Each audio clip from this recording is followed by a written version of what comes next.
Good evening. We'd like to call this Operations Management Budget and Government Accountability Committee meeting to order for our budget presentations by our Capital Improvement Plan Department. And so I would like to introduce my colleagues on the dais, Councilwoman Shirley Surgeon, Councilman Amilcar Hernandez, Councilman LeBron will be with us, Councilwoman Assistant Majority Leader Marilyn Rossetti, Councilman John Gale, and I am Councilman T.J. Clark, the Majority Leader and Co-Chair for the OMBGA Committee. So we have three departments tonight, and first up is Director Paul Drummy. So you may take it away, sir. All right. Hello. All right. Thank you, Councilman Clark and City Council. Thank you for your time. So before you tonight, we are presenting the Capital Improvement Plan, fiscal year 2024 recommended budget. Slide, please. Can you just move closer to the mic? Of course. Thank you. All right. So today, a presentation overview.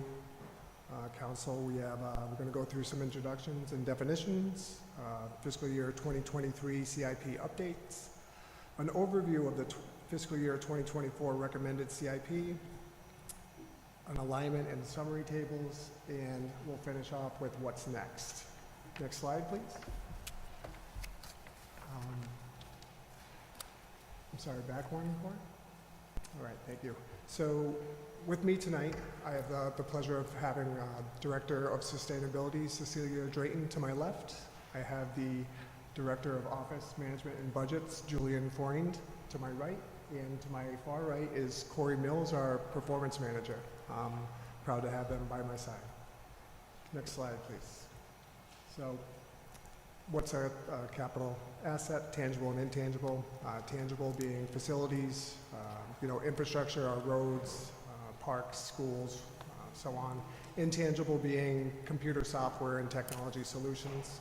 One piece of software I'd like to bring to Council's attention tonight, which my predecessor, Matt Gale, had implemented last year before he left the city, was Procore. It's an amazing project management software system that we are going to be having our project managers manage CIP through. It is a state-of-the-art software system that all construction managers, not all, but most construction managers use to get organized in their project management of capital assets. So I found that relevant and wanted to bring that up as an intangible asset. Okay, the significant value having to be greater than $50,000 and the useful life beyond 1 year. Okay, next slide. Thank you, Corey. Thank you. All right, so what is a capital improvement plan? A 5-year plan composed of 2 parts. The budget is a component adopted by council ensuing fiscal year and outlines budgeted expenditures on capital improvement projects. The program is the plan for capital expenditures that extends years 2 through 5 of the CIP. Next slide, please. So the process did not happen in a vacuum. We met several times with planning and zoning, twice, just to review what the recommended capital projects we were going to be presenting to the mayor and in turn council. And and kind of made sure that they aligned with the plan of conservation and development. So plan of conservation and development, we kind of zoned in on 5 action areas: green, grow, live, move, and play. Green being a sustainable element, grow for a prosperous economy, live an equitable community, move, mobile, transport, and play a vibrant culture. Next slide, please. So policies and procedures, we are in 2022 adopted the Capital Improvement Plan policies and procedures, which we use as a guide to mind our capital improvement projects. And this manual includes the asset classes that we separate the categories of capital projects. Next slide, please. Thank you, Corey. All right, so the asset classes, the first is facilities, infrastructure, parks, transportation and mobility, and lastly, schools. Next slide, please. So before we move on to the 2024 recommendations to council, I wanted to give you an update on the 2023 projects. Next page, please. So the accomplishments to date, we have 22 lane miles of milling and paving, 400 trees planted from May of 22 to November of 22, 13 traffic calming projects, speed tables, which include speed tables, delineators, and stop signs. I brought a list of those that we can circle back to after. And 15 major projects underway. It says in each park, but that is spread out through all of our parks. And the reason why I wanted to bring this up to council is because this year's submission in 2024, we have 2 parks projects, and that kind of jumps out at you to say, how come we are not doing more park projects? When in fact we do have a robust park project in motion already. So back in, let me see here, the parks projects were presented to the PWPR&E committee on March 8th, 2023, which was in turn submitted to full council on March 27th by Councilwoman Rossetti, the PWPR&E committee chair. Just wanted to note that. So when we do go forward and you see how there's only 2 parks being submitted this year, we had to weigh what was in motion and what we could use the money for in other asset classes. So a few notes to make. The fire station renovations, I'll touch base on those. Last December 8th, we did a ribbon cutting for the Sisson Fire Station, Firehouse 11.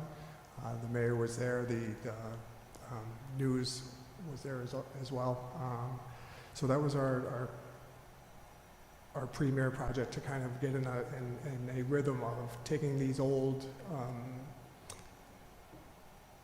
buildings and getting them renovated for the brave men and women who go out and serve our communities every day. So Firehouse 11 was the first one. Right now we are continuing that motion as one gets fully renovated and handed over back to the fire department.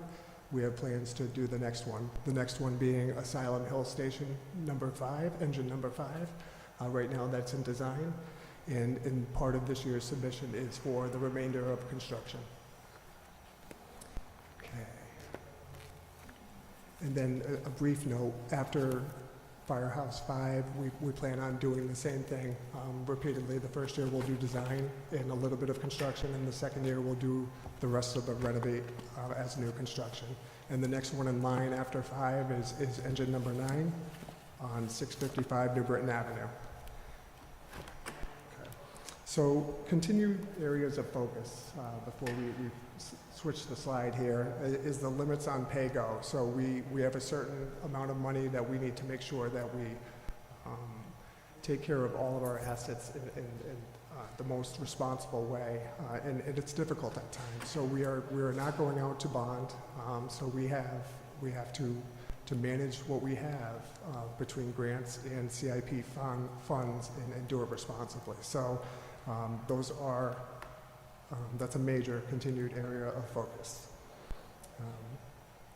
Just the impacts that continue, escalation on our capital projects from post-pandemic, in this post-pandemic era. School construction, how do we responsibly mind what's going to be 12 projects in motion at once? So we are focused on that with the building committee. And then lastly is capital project management processes and procedures, and referring back to the plan that I mentioned earlier, is really, it's a solid plan that if we can manage our project managers to abide by the plan, we will mind and manage our projects more soundly. So that is a goal of ours to foster the talent that we have in place, refer them to the plan, and if so, it is my belief that we are going to be more successful in minding our capital. Okay, next slide, please. All right, so we have an overview of the 2024 recommended CIP. Next slide, Court, please. Thank you. So we have project types and prioritization. The first one being mandatory, legally obligated. The second being improvements, current improvements underway. Redevelopment of existing assets. And new service, expansion of public facilities. Thank you, Corey. So before you today, Council, we have 6 facility projects with 4.8 of recommended new authorization. We have 7 infrastructure projects with 7.3 of new authorization. Parks projects at around 332,000. Transportation at 823,000, and then schools being the larger of the bunch at 9.9 million, with a total of 23,279,950. Next slide, please. Thank you, Corey. So I would like to hand it over to our budget director, Julian Florian. Thank you, Paul, and good evening, members of the council. In this slide, we have here is depicted all of the funding sources that will be used to support both the newly authorized projects that Paul described in the previous slide, as well as continued funding requirements for previously authorized but only partially funded projects. So the top group of, the top portion of that slide that lists the sources of funding, you'll see the first 2 are uses of existing reserves. CFO Leanne Rawls and her team went through a very rigorous effort to identify existing resources that could be allocated to the 24 plan. We are also recommending allocating a portion of the FY23 projected surplus towards the FY24 capital plan, and conservatively at this time projecting a surplus of just over $10 million. Although that figure is, the surplus is expected to grow as we get closer to the end of the fiscal year, but this recommendation is to allocate $10 million of that towards FY24 capital. And then in addition to that, in the general fund budget, the general fund contribution to the FY24 CIP is $12.4 million. That gives us a total of $42.3 million. And then you can see the uses of those funds in the lower portion of the slide. The new authorized city projects and new authorized school projects total $23.27 million. And then, as I mentioned before, there are previously authorized projects that had been partially funded, which will have cash requirements in FY24. And so there's also a component there of funding the ongoing work on those projects at $19 million for a total of $42.3 million. And then, of course, in addition to that, there are a host of grant resources that come in and supplement funding for a number of these projects, particularly the school-related projects that bring us to a sort of a gross FY24 capital projected expenditures of $134 million. Thank you, Director Forehand. Okay, the next is alignment in summary tables. Next slide, please. Thank you, Corey.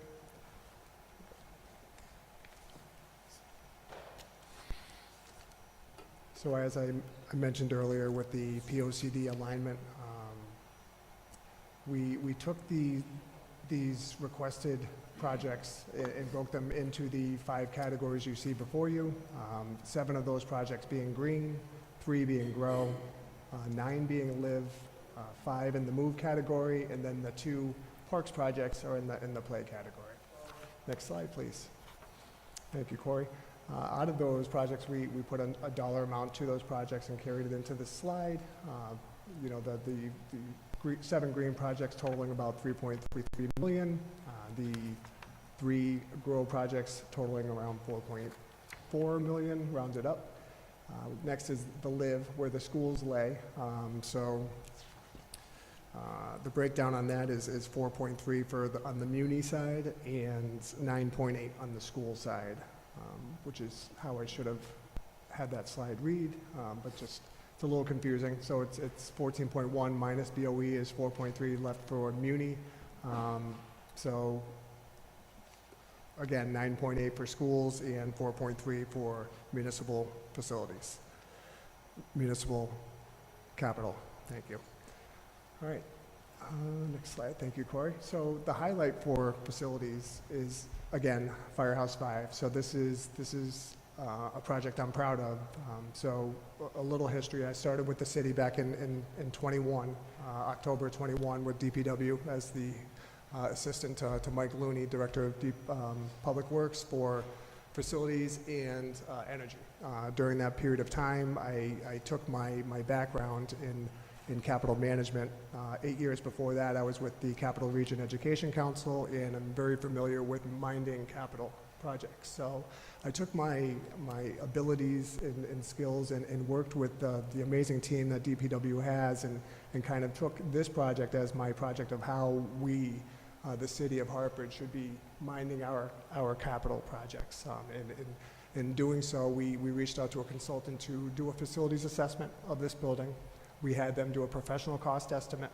I took both of those items and formulated a schedule, how I saw it, just based on my experience in the past. And I took all of that information and did a cash flow on where that would hit fiscal year. So we were able to break this particular project into $804,000 last fiscal year, and then the remaining 2.7 for this fiscal year. And this is how I'm trying to have our project managers mind all of our projects, is to go about that process and break it down and understand when the city is going to encumber the amount of money for each project. So this is the second year of this building. Right now we're in design. Right now they're at design development, and I believe they're at 100% construction documents for the roof replacement of that facility. So we're hoping to go out to bid and get that roof replacement done, the associated abatement, while it is still being occupied, and then once that phase is done, we will move the company out, and this money, if it is allocated, we will move out the company and have them do the remainder of the construction, come in, abate, and renovate the whole building as new. And once July comes, our anticipated turnover date back to the department is March of '24. So this is one of those projects where, I've been working with the project managers in the city to kind of foster them and understand how we, given our constraints with pay-as-you-go, should be minding our capital. Okay, next slide, please. Thank you, Corey. So a few other items we have here. On the top is our yearly budget for citywide roof replacements. One thing I sought this year is we reached out to a trusted agent who has been minding our roof repairs for some time now, Tremco WTI. They're on a consortium and have been working with the city engineer for some time. Again, a trusted agent who has really helped the city for some time. And we engaged him to do a master plan of all of our municipal roofs to not only say replace, not replace, but break down each roof into sections so we can manage the cost to replace better, right? Because we can't afford to spend $1 million on a roof any given year, but if we know that a certain 100 squares of that roof needs replacement before another 100 squares of roof needs replacement, then we can plan it more responsibly and go about it in that manner. So versus a $1 million replacement, you're taking $50,000 chunks per fiscal year. Just an example. Next on the list is municipal facilities. This is, for example, is a catch-all for things that aren't planned for. An example of this last year is we had a leak on the third floor suite, this corner of City Hall right behind you, council members, and it's just an old parapet masonry. So we went out to bid, had a company come in, set up the scaffolding, which I'm sure you saw, and we had them come in and replace the membrane, resolder the copper in places, and also re-mortar all the joints. So that's an example of what we use. This funding source was used to repair something that was unforeseen. So And that's what this line item is for, is to fund the unforeseen. Next on the list, and I could talk forever about this, but we'll kind of breeze through it since I think I've given you enough on the Firehouse 5. Next is the police firing range safety and improvements. This $75,000 should get us to a good professional cost estimate and 100% construction documents for next fiscal year, right? And to understand how much we need to present to council for fiscal year 25 and to get that firing range in a better position than it is currently. Okay. Next on the list, everybody, is the firehouse alerting system. This is Dan Riley, Chief Riley, Assistant Chief Riley, excuse me, from the fire department, going through his portfolio and switching out their alerting systems throughout their firehouses throughout the city. And this is part of that money. There's money in place from last year's capital improvement. This will take care of half of their portfolio to switch out their alerting systems. Okay, next on the list is my salary. Yes. Yeah, so administration is- the next on the list is my salary, program administration.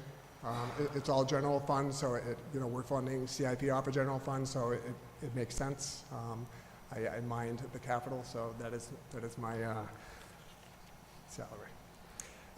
Really briefly, Councilman Clark, I was here last night and I heard you mention Blue Hills. So Blue Hills, we have the bids open.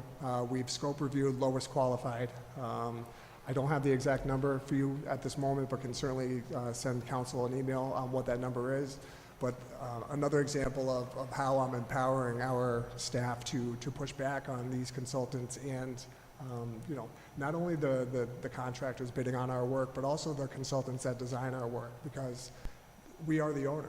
The buck stops with us, and I want our project managers to know that if contractually they owe you what's in the contract, and I want them to empower themselves to make sure that they're doing what they should be doing. That being said, William Diaz, who's a fantastic employee to the city, he and I have been mining the Blue Hills Rec Center, and we're hoping to continue the scope review process, and if it does work out, award that bid and have that get up and back to the community. All right, so that's touching base on last year's prior authorizations. That was a little highlight I wanted to share. So next is infrastructure. And the project spotlight is public safety radio infrastructure for $3.8 million. This is something that Sue Webster, the director of ES&T, and her team have been working on for years now, and we are at the point to where this equipment on our towers. This is a picture of the HIG, as you can tell by the stag, the backside of the stag on that picture. So those components for ES&T are to be replaced on Trumbull, five locations throughout the city to get us to a point to where it is reliable at all times. Why is it grow? Because typically, grow would be considered a prosperous economy. So Hartford is growing. The developers are here. They are building. We are opening storefronts all over the city. That being said, we need, this year alone, we're hiring four more fire marshals and more police officers, and we need that infrastructure to make sure that they can communicate properly. So that's why I put it in this category. Next slide, please. Thank you, Corey. All right, so drainage resiliency is really, going around the city. Frank Delarippa and his team at DPW, just making sure that these areas of flooding are trying to minding the areas that are not draining properly, right, throughout the city. So this is a small portion of what's needed, but certainly a portion that we're able to contribute for this year's recommended submission. Next is the fuel island. It says fuel oil storage tanks, but it is actually the fuel island for 40 Jennings. This is the tank underground is beyond its useful life. So this project is to replace that tank in the pump system to service the citywide vehicles, DPW, DDS, City Hall. All of our vehicles would go to the fire and police. So that is what that submission is for. Next is the annual miscellaneous sidewalks and curb repair. Seems modest, but and also if you go down to the last year's prior authorization, you'll see about $4 million for ADA. Part of that ADA is sidewalks. So while the miscellaneous sidewalks and curb repairs is modest, we are still replacing sidewalks to be ADA compliant throughout our city. All right, next on the list, everybody, is trees. The environmentally conscious, get out there and continue to increase our canopy throughout the city. The next is Parkville drainage, bump outs. There's a few bump outs in Parkville that are trapping water, which is a health or safety concern and possibly a health concern, I suppose. So this recommended is to take care of those situations. Again, the premier slide, we go to the public safety radio infrastructure at 3.8, which is the largest submission this year. And then street poles and fixtures subrogation. So we are having a time keeping up with the amount of poles that are getting knocked down throughout the city and funding the replacements. So in addition to this, while this will be there probably before what I'm about to tell you, is we met with Sarah Lowenthal, the risk manager, and Hartford Police and Hartford Fire to discuss subrogation and how we can make sure that once an accident happens, we can document it and submit for reimbursement once it happens. So we're trying to get better systems in place so we can recapture the revenue spent to replace these knockdowns. Okay. All right. And a few old ones, Frank Della Ripa, Nick Casperino, and the engineering team, the amazing engineering team we have up at DPW, continue to mind the flood control program. So that's reflective of prior authorization. Again, I spoke about the ADA improvements.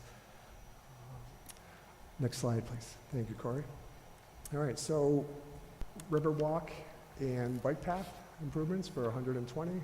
This premier, this would go from the boathouse up to Windsor.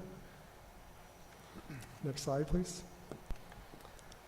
And this is the two submissions and how I preface this with the projects that we had in motion already. So the riverfront, I just spoke about the South Branch Park River Multi-Use Trail is a continuation from Nyland to Newfield in New Britain Avenue. The environmental assessment is being reviewed from Housing Authority and the state. CD's construction documents are complete. We're hoping to start construction by the end of the year, if not early next 2024. Ultimately, I think the goal and the plan is to connect Pope to the north, this trail to Pope on the north, and West Hartford Trout Brook Trail to the west. Next slide, please. All right. So the premier slide here is Weber High School rooftop photovoltaic. This may differ from your slide. I'm not certain, but if it does, this is what I wanted to really touch base with council is one of the things I was familiar with in being a consultant throughout the state with the Capital Region Education Council is rooftop arrays on schools. So I brought my understanding and knowledge of school construction grants and in the NRES program through the utility and put a business case together that made great sense and brought it forward to the mayor for consideration. Agreed that business case did make great sense, and that's why we're asking for the capital improvement submission for today. Next slide, please. Thank you, Corey. We have a lot going on in schools, and it's really remarkable on how the city of Hartford is taking great care of the children of Hartford. I've never seen it, and it's truly remarkable. So, Betances is in design, and Buckley, central administration, renovation, central administration, the high school, and Burns Latino are in construction. Kennelly is also in design. Weaver High School rooftop PV, I just touched base on. If that indeed is approved by council, we will, prime up to submit a non-priority grant, which differs from the priority grants where we hit legislation. This can be done any time of year through the Department of Administrative Services. So we'll mine that appropriately so we can not only capture the utility funding, but also the school construction grant funding. Next on the list is WISH, which is also in design. McDonough, Moylan, and Parkville were made it to the priority list, as council knows, last June. So those are locked in at the 95% reimbursement rate. We are trying to mind on how we are going to roll these 3 projects out based on how Buckley High School goes. So right now, originally, I believe these should have been probably out to owner's project manager, but right now we're still not certain on how many will go out sooner or later. So again, we're trying to make sure that we're being responsible in how we roll these 3 schools out. Lastly, on the schools is I have 3 more to report on, and the last 3 that was an agreement with the state was Sanchez, and Batchelder. So we're prepared. We have a firm on board to go through the facility assessment and grant submission process so we can get them on this year's priority list so we can capture the 95% reimbursement rate on those 3 schools as well. Okay? All right, next slide, please. All right, thank you, Corey. Traffic calming is our highlight, as it should be. I think the team at DDS and DPW, Grace, Owen, Sebastian, they're amazing assets to the city and have been doing a great job in keeping our citizens safe. So wanted to highlight that. So the first on the list for you, council, today is project number 63-720. It's the intersection, of Sigourney and Asylum Ave. It is a dangerous, documented dangerous intersection that we want to design to make it safer for our citizens. And this would include new signals, timing, and striping. Next is the New Britain Avenue, Newington Ave roundabout. This is to design the second roundabout west of White. And for your information on the existing roundabout, we are waiting for funding to go forward with that construction. Okay.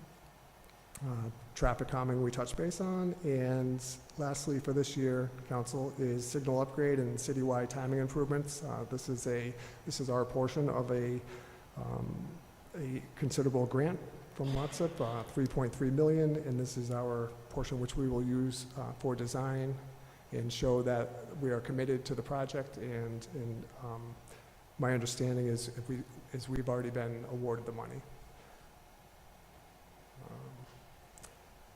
Okay, next slide, please. Thank you, Corey. All right, so we'll talk a little bit about what's next. Next slide.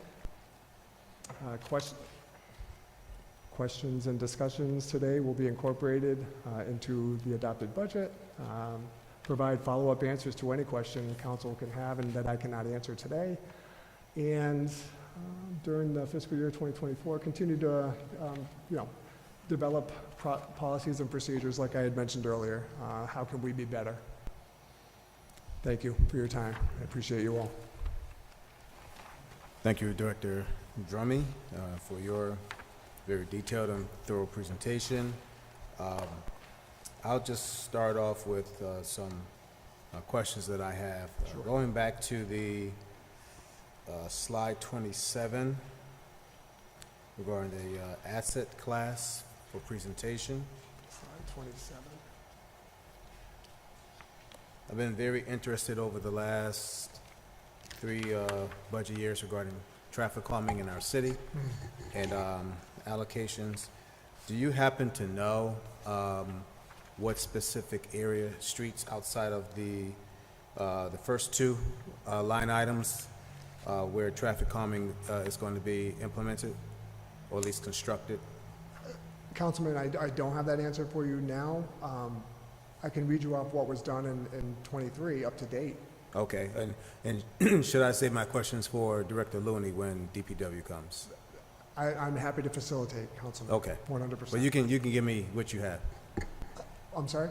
You can give me what you had for Okay, 23. very good. You can say that. So DPW sent me a list of completed projects, and this year, they have Weathersfield Ave, new lane configuration and city post installation, New Britain Avenue / White Street, new lane configurations and city post installations, New Britain Ave and Trinity College, 5 streets, city post installation, various streets citywide, 80 streets, parenthetically, speed hump installations, Rush Street / Babcock, diagonal traffic diverters, Grant Street / Lawrence Street, diagonal traffic diverters. Let me see here. Russ Street / Lawrence Street, diagonal traffic diverters. Pardon me, SEYMS Street / East Street, diagonal traffic diverters. Broad Street and Capitol, city post installation. Sheldon Street, city post installation. Babcock and Capitol, city post installation. Hampton Street, city post installation. Myrtle, Fraser, Woodland, and Sigourney, new lane configuration and bike facilities. Thank you. You're welcome. All right. I have other questions, but I'll talk to you probably about this, but maybe it's for DPW, because there was a list, I'm not sure if you know, there was a list that DPW had sent out maybe a year ago regarding streets identified that were going to be under, basically a study was done, and they were going to be identified as being next on the list for traffic calming, because we have been advocating for traffic calming measures around Tower Avenue, really between the northeast and northwest sections of the city. So also too, northeast neighborhood, Blue Hills neighborhood. And I know that there's been some spots identified in the West End, but those northeast and Blue Hills neighborhoods were the ones primarily identified for much needed traffic calming measures, which it's not your fault, but it's not on the list that you provided us. And so I know that there's questions that I have relative to what's going to be part of this budget, if those streets identified that I just mentioned are going to be a part of this CIP budget. Okay.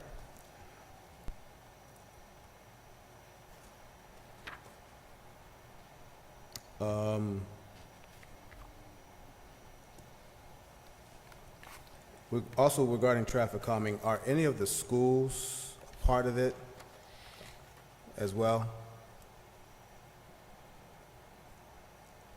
I will get that answer for you. Okay, because I know there's been speeding issues with Annie Fisher STEM in Montessori, Okay. which is the Plainfield section. That's a bad road race over there, especially during school and after school has let out. And I know there's been also issues regarding on Broad Street, the whole Learning Corridor complex as well.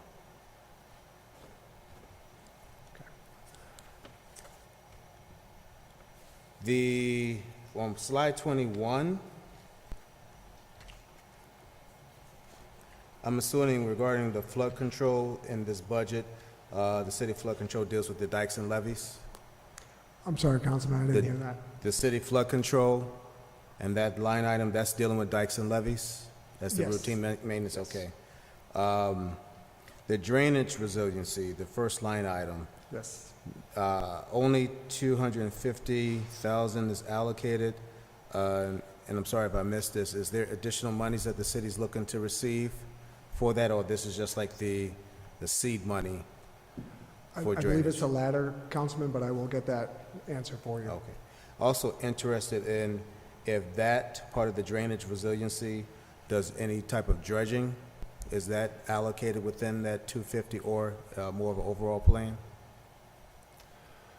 I will get that answer for you. Okay.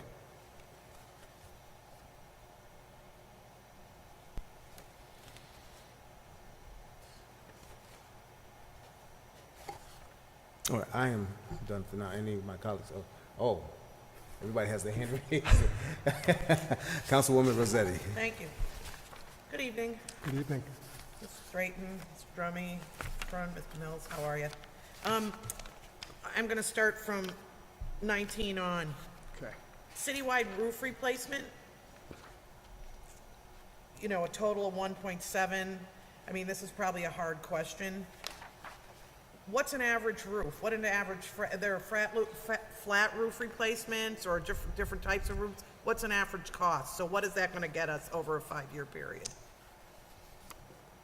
And are they all replacements or some of them rehabs or, I mean, you know, It would be the latter. So the 1.7 that's shown here, Councilwoman Rossetti, would not probably do two whole buildings, right? Yep. So like I had mentioned earlier, that master plan is going to help us identify overly saturated portions of our roofs that need repair sooner than later. okay. You touched on this. So then is this gonna get fixed? I think we can look into getting that. I've been sitting here off and on for 20 years, and this has gotten continually worse. And 20 years from now, when I'm dead and gone, that's gonna fall down on somebody. So, It's on the record. and a couple more through you, Mr. Chair. Really quick, is this Fairfield Avenue number 5? The firehouse? What page am I on? 18, sorry. 18. Where's number 5? It's Sigourney? Oh, the Firehouse 5, page Yeah. 18? That's Sigourney? Oh, Sigourney, okay. Yes. So now, page 21, my colleague, Councilman Clark, touched on this, the drainage resiliency, which to me strikes me so funny, drainage resiliency. You said that's just a portion that would touch on it. If you really needed to complete that, what kind of dollars are we talking about? I will get you that answer, Okay. Councilwoman. And then just a couple more. You know, my big thing is trees, and I know it says environmental improvement and tree plantings. What are, for the 300K for this year and then over the course of the year, how many trees to increase our tree canopy, which is so important? How many trees are we talking for that dollar amount? A great question. Okay. If I can add to that, so there's about, whole numbers, I think there's about $1 million between the last 4 months and moving forward to the remainder of the fiscal year that's going to be used for this as well. Okay. That is in part why this number is low. So we had to balance and understand what was in motion and where we could And, be a and, little less. and we're working in partnership with the Tree Commission and others on this plan, correct? Yes. Yeah, okay. 2 more. Page 23, the 1.5 or 1.15 for the swimming pools, again, very important. What is that touching on? Is that, what is that doing for Cole, Keeney, Goodwin, and Pope? So my understanding, Councilwoman Rossetti, is that the pool's infrastructure and the actual, waterproofing of the pools are in great disrepair. So Julia Jack, our city architect, went out to bid for all 4 schools to kind of get all 4 up to the standard and working, good working order. When the bids came in, out of the 4, with the money in place, we're only able to do 2. And how how they came to the decision which two were the worst. And pardon me, I know I'm on the record, but I am 99% confident that it is Colt and Goodwin are the two that are moving forward with the vendor that bid. And are they doing them, are they starting them for this season? Are Yes. they able to do that now and have it completed Yes. by? Yeah, Okay. that was And then mandatory. we'll go to next year and then, That's right. okay. And this is more of a page 27. And I've brought this up, and it's probably more Public Works. But as we look at traffic calming and understanding the importance of it, safety, you know, overall, can we also look at functional versus attractive? And I say that because I feel like our urban areas in particular are just taking advantage of, you know, it's kind of urban pollution on, we just put shit up, excuse my language, Mr. Chair, to, you know, do what's needed, but without some of the thought that would be accepted in other communities. So can we really start to kind of look at how we do that in a way that's acceptable for other places and seems to not be thought of for our city? More aesthetically pleasing, Councilwoman? Yeah. I mean, you go to other towns where this is done, or cities, you know, and it almost meshes in with the landscape. And I'm not saying, but, you know, I have people a lot of times say to me, you know, all of a sudden they have white poles all over the place, they're haphazardly put in, they're bent over, they don't, and I understand the importance of the safety. We don't want people to be hurt, killed, we want children to be safe, but I believe that we're not spending the same amount of time in making it what's acceptable in other towns and cities for us, and we deserve that, and I think we should start to think in that way, not only for this, but others, but this is one of them. So, Understood. I'm done, Mr. Chair, thank you. Thank you, Councilwoman. You mean you don't like those reflective poles? No? Oh, yeah, I know. The ones that weeble wobble, yeah. Yeah. Councilman LeBron. Thank you, Majority Leader. So I want to echo the sentiments of Councilwoman Rossetti. Just because we put paint on concrete, it's still concrete, right? So, Mr. Drummy, I know that oftentimes there's a lot of questions and particulars with projects that get deferred. So if you don't have the answer to the question, I'm fine with that. But we'll just speak after. The first thing that I noticed is from the budget presentation to this year's budget is that the template has changed, and you use a different template. And oftentimes when we're speaking to different departments, they talk about the constraints of the template, but you seem to have been able to burst through those constraints. Can you give me a little bit of background as to like your approach to this year's budget book, and how did you land on this presentation particularly as opposed to the past templates? So, Councilman LeBron, I have to give, if indeed this is an accolade, you are, okay, thank you. I just wanted to make sure. But, you know, there's very few changes done from last year to Nat Gale's format. So I have to give credit to Nat and how he went forward and put the POCD in and all that. So kudos to my predecessor. Yeah, I want to just throw that out there oftentimes for other directors who may be feeling constrained by the templates, right? And their ability to speak their narratives and speak their truths as to what they really want to do, but feel constraints about the templates. So I appreciate the fluidity and the approach. So going into the particulars, and through you, Majority Leader, I want to talk about the drainage resiliency and the flood control. Okay. As we know, and I'll name a thing, the sewers in the north end of Hartford, or our basements in the north end of Hartford, continue to have sewage backed up. So in any kind of plans or any kind of infrastructure improvement with drainage, resiliency, flood control, are we having conversations with MDC to talk about how they can be potential partnership collaboratives and approaches? Maybe they throw in a couple dollars and match our dollars or anything like that. Is there any conversation that you know of in terms of partnership and the approach with these tasks?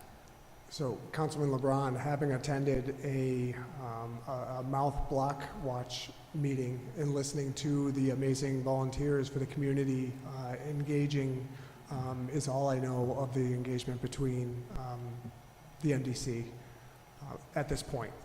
Beyond that, I haven't been involved with Frank and Director Looney's conversations with, or the mayors for that matter, Councilman. Yeah, I just think the MDC continues to blame the city of Hartford for our approaches. So, and any opportunities where we're putting infrastructure dollars in, and if they're pointing the finger at us, we should be able to point the finger back and hold them accountable, particularly for any kind of potential collaborative opportunities. Councilwoman Rossetti pointed to the fact that, you know, the drainage resiliency is just potentially a seed. So what that tells me is that we're not nearly doing enough to attack the problems of poop being in people's basements right now, and that's a problem. So whatever opportunities we get. So the next thing I want to go to is our swimming pools. I know that you said that the focus would be on Colt and Goodwin. I personally, right? Was that correct? I prefaced that with I'm not 99% sure. Okay, well, the reason why is because I use Keeney, and Keeney has a huge crack in it. And part of everyday process for the lifeguards there is they have to fill up the pool every day because there's a huge crack in it. So I would be very concerned that A, Keeney is not one of those, and that B, if the other pools are worse than Keeney. So, like, that would be a concern for me. So if you could please follow up, because, you know, we're throwing water out every single day with the crack at Keeney Park. And it's a regret of mine not being prepared on that. It's okay, particular I understand. I mean, what I would just say in our approach while you say that, right, like, putting myself in your shoes, and as a social worker, understanding, like, we always try to be strength-based, is that the approach to the capital improvement, somehow we need to think about it being tied to particular departments where maybe it's a one-off. Now, the only problem for you is that you would be here every day of the week. But you know, we need to think about the presentations, because as we see these projects, it's only going to lend itself to questions. So since you're breaking the mold and you're breaking the template and you seem to be breaking through glass ceilings, that's just a suggestion for whoever's in the administration next year. Understood. So going to pools and seeing that pools are such a dire need for our community, and that people of color and young people of color seem to be at 75% rate of drowning in the state of Connecticut. So Moylan School is scheduled for infrastructure, and they have a pool in there. Are we keeping that pool? My understanding is such. Okay. Yep. I would hope so. The other thing is, I appreciate, through you, Majority Leader, I appreciate the ADA and the improvements on ADA improvements. In Cole Park specifically, it seems to be kind of a shining star that we can't get, and that is accessibility to the fields for people who are in wheelchairs, or folks who, you know, walking distance. So in any kind of ADA dollars, I didn't see it specifically with Cole Park, but if we could really think about ADA accessibility to those fields are and specifically Los Amigos Softball League, the Hartford Wildcats, soccer programs, those things happen in the middle of Cole Park, and folks have to walk a half a mile. I think it's about a half a mile. And it's really becoming problematic for families. So in terms of infrastructure, figuring out a way, I think the easiest way would be from Warmy down, having some kind of stairway, but in terms of infrastructure improvement. And adding to Majority Leader Clark, you know, with the traffic calming measures, and particularly the school, you know, at Milner on Tower Avenue, over the hill, when you come over that hill by the school, by Milner School, children are crossing. And so agreeing with Councilman Clark and the traffic calming measures that we were given, particularly around schools, I'm concerned about that it's not there anymore. And I just want to add McDonough to the list as well, but the one on Tower Avenue is so crucial because the drivers that come over that hill, they're not seeing the students cross. I would say that needs to be a high priority. It was a high priority last year, and I'm concerned that it's not there this year. So my last one, Majority Leader. I feel you looking at me.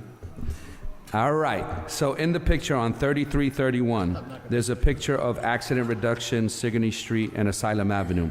That actually is a picture of my office in the budget book. Oh, in the budget book? Yeah.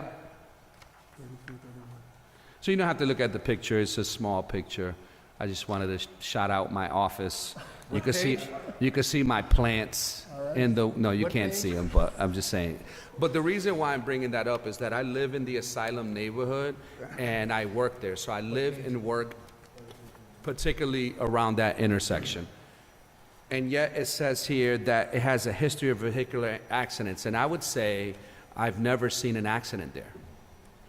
And so the question I have is, how are we gauging accidents?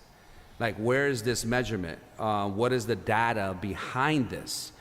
Because there's other particular neighborhoods that I've seen more accidents at. And like I said, I live and work here, and I haven't seen any. So I just want to make sure that that our approach is data-driven, and so that that whatever efforts we're doing is provided by accurate information and not anecdotal. Understood. Councilman LeBron, I can speak to that a little bit if I Sure. may. So I do know that DDS, Owen Deutsch and Gracie, coupled with DPW's Sebastian Tata and Frank Della Ripa, in concert with the fire department, right? So they had these monthly meetings, if not twice a month, to meet and discuss these issues. So I know I can provide data on this particular intersection to substantiate the ask, just given the meetings that I've attended, and they're squared away. I can guarantee it. Thank you very much. You got a difficult job trying to do this with all these projects. I just want to give you kudos. Thank you. Thank you. Thank you, Majority Leader. Thank you, Councilman. Councilman Hernandez. Good evening. Good evening. First, I want to give you some credit on your approach and your mindfulness for the cash flow. At first, as soon as you started the presentation, you spoke about that and you got my attention. It's very fiscally responsible to look at a long-term plan in that way. But with that said, so I'm going to ask you a question kind of related to that. Of course. And it's more for my understanding so that way I can see the big picture and the long-term view. Looking at any of these charts, infrastructure, facilities, any of the ones on page 19, 21, just the chart itself, when you have a prior authorization of X amount of money, then there's a request for new funding to be added to that prior authorization for this project. Can you give me some scenarios of how that happens? And I can come up at least with two. One, maybe the projection of the total cost of the project changed since then. Another one could be that the project has gone, the implementation of it has gone faster or slower, so you are now kind of need more money just to continue the implementation of it. And in that case, I assume the total cost doesn't change because you take the cost from the last year that you projected and then just kind of bump it to the front. Are those two scenarios some of the cases in these scenarios here? So yes, but let me go back to Sigourney in station number 5, firehouse number 5. So when I first developed that project, my lack of understanding at the time, because I'm so used to working with my clients throughout the state of Connecticut and fully who bonded, right? So the everything was there at one point to where you didn't really need to mind fiscal year, cutoffs to what you were allowed to spend this particular year, and then going into the next year based on how we are extremely responsible with the money we receive. So when I first submitted that to Nat Gale last year, it was requesting $3.5 million. And it wasn't until after the fact that I realized that we do a pay-go system. So I took what I knew and how I could delineate that project. So I knew this station, and most of the stations are going to be in and around 3.5.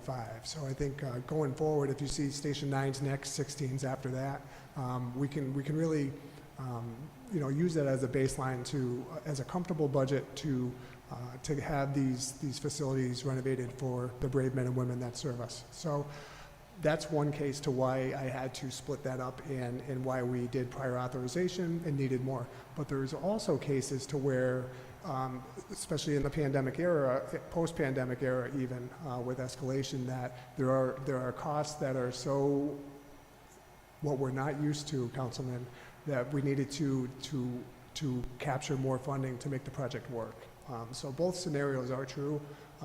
What we as a team, both DDS, DPW, and the city as a whole, MHIS, so we're trying now to make sure that we get these professional cost estimates in advance of even putting a project out to bid. For example, Farmington Avenue streetscape, we have 100% design. We're ready to go out, but we're not fully funded on that project yet.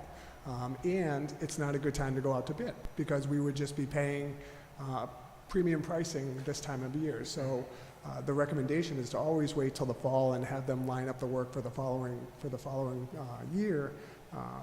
So that's an example of how we, as a team, the city is trying to be more fiscally responsible in minding these projects, not putting them out until we know that we can put them out.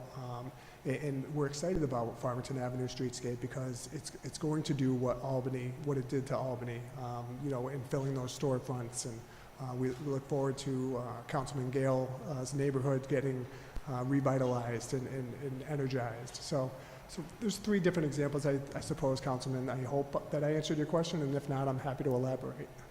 No, definitely. Okay. I wanted to understand, not just for this year's purposes, but just in the future. I wanted to understand your methodology and under what circumstances new authorizations are requested over prior authorizations. Switching gears a little bit. You mentioned at some point that you are expecting the funding to be approved for the roundabout on White Street and Hartford, White Street and Hartford, that area. Do you have any like a timeline of when that funding will be approved? And I only ask because it is constant, the complaints that I hear from the neighborhood regarding those barriers that are there, that to the point of Councilwoman Rossetti, they don't look pretty at all. And there's been already several accidents because of those barriers and the way that they are placed. And the neighborhood is just waiting. They are just saying, hey, this is just temporarily, a roundabout is coming up, and after that, they will be gone. But then the time keeps passing by, and we don't see really much movement. Councilman, I don't have that answer for you now, but I will get it for you. Thank you. Very soon. Thank you. And lastly, on the same kind of train of thought, just a few meters down, that roundabout that's here on, I forgot what page it is, the one on Newington Road, New Britain Avenue, Stone Street, that's part of the request for funding for this year.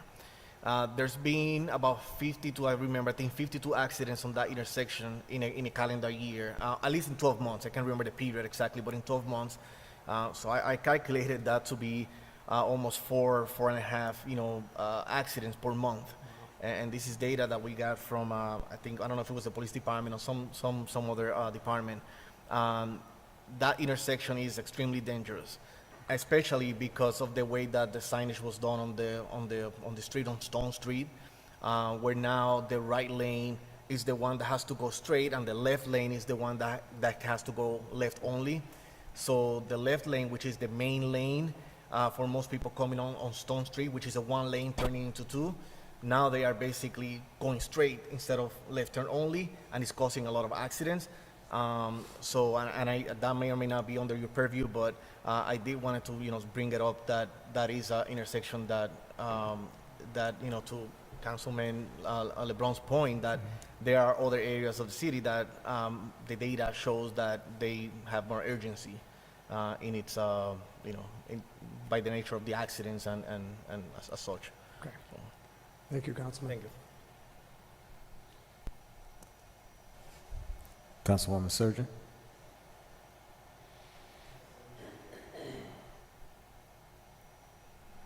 Good evening, Good evening. and thank you very much for your presentation. I like your presentation. So I am going to start with your, I'm going to read glasses. Page 14. Page 14.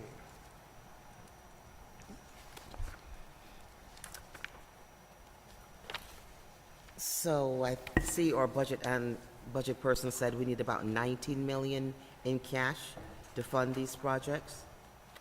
Am I reading this correctly? How does this work? We have a total of about 23 million in project and about 19 in cash is needed, so 42 million totally for this fiscal year? So in terms of whether it's cash or, new funding through the general fund contribution, the sources are listed at top, so there's a breakdown there of when we're using existing reserves from capital reserve. There's a portion from the projected surplus for this fiscal year, and then next year's general fund contribution.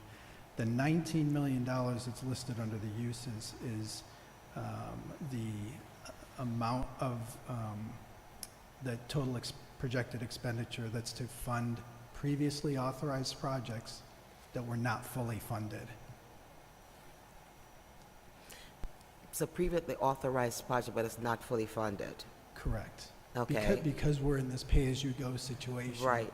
But yet still you have about a 10 million project surplus. That's operating surplus. That's out of the current operating, fiscal year, okay. yes. That is not from the projects. Correct. Gotcha. All right. I think that makes sense to me now. In the beginning of your presentation, you talked about a manual that was done. Is it possible we can get a copy of that? Yes. Okay. Also, how is it decided how much money is going to go into the pay-go system?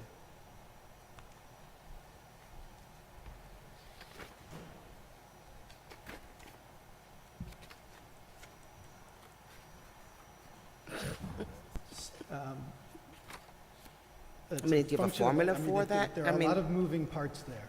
So, Yeah. It really, just, again, referring back to that top part of Mhm. the slide 14,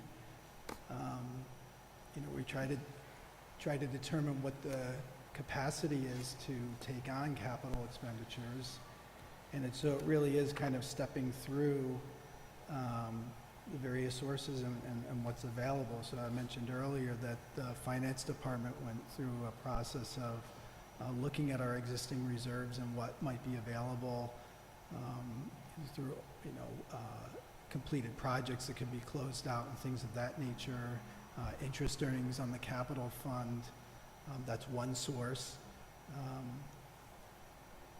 Looking at what this year's operating budget might be able to provide, and then determining what the capacity is of next year's operating budget out of the general fund to support it.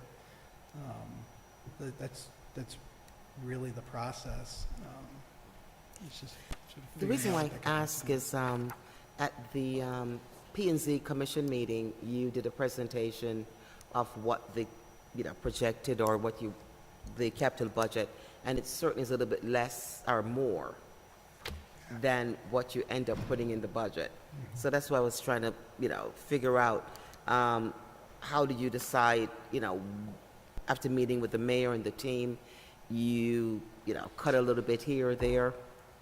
It's a great question. So it's prioritization on what's in motion, what is critical. For instance, the radio infrastructure took a big portion of this year's submission. That was critical, that it needed to happen. Projects in motion, like the fire station. So we want to make sure that we complete that successfully. So thoughts like that, Councilwoman Surgeon, are thoughts that we put into what can be paused, what can wait another year until next year's submission. Because I don't remember in that presentation, P&H, that you had that about $3 million for an infrastructure for the upgrade. I think, For the radio? yeah. I can't- I'll confirm and make sure that I did. Okay, I was taking a look in infrastructure. It stood at about 9, in the presentation at 9.7 million in infrastructure, you only had 7.3. So I'm wondering if that's where that, the total for the radios. Okay.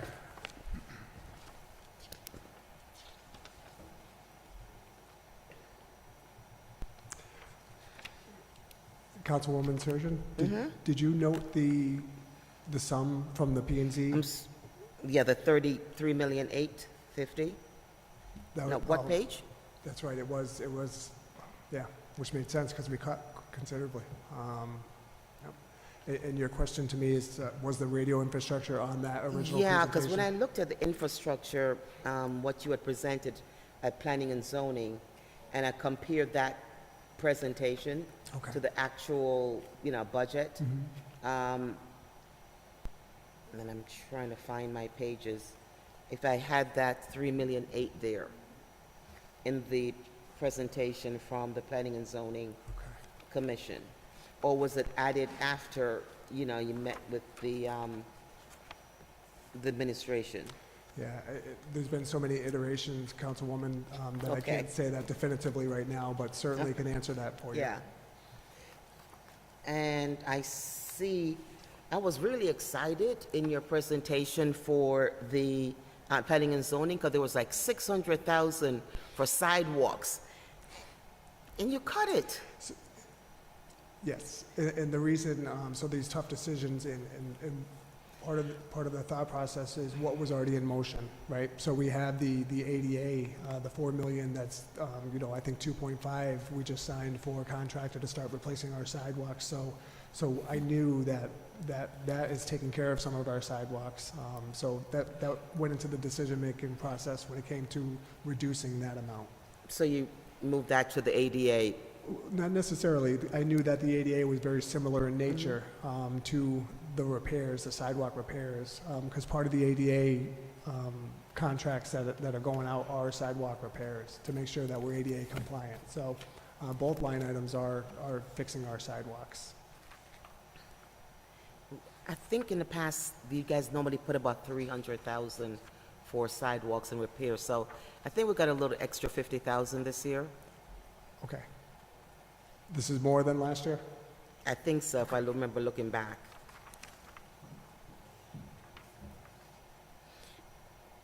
And one of the things you said in the presentation or in the budget book, that some of these set-aside programs are going to be going to minority contractors. How is that working for the sidewalk program? Yeah, all of it. So procurement does a great job.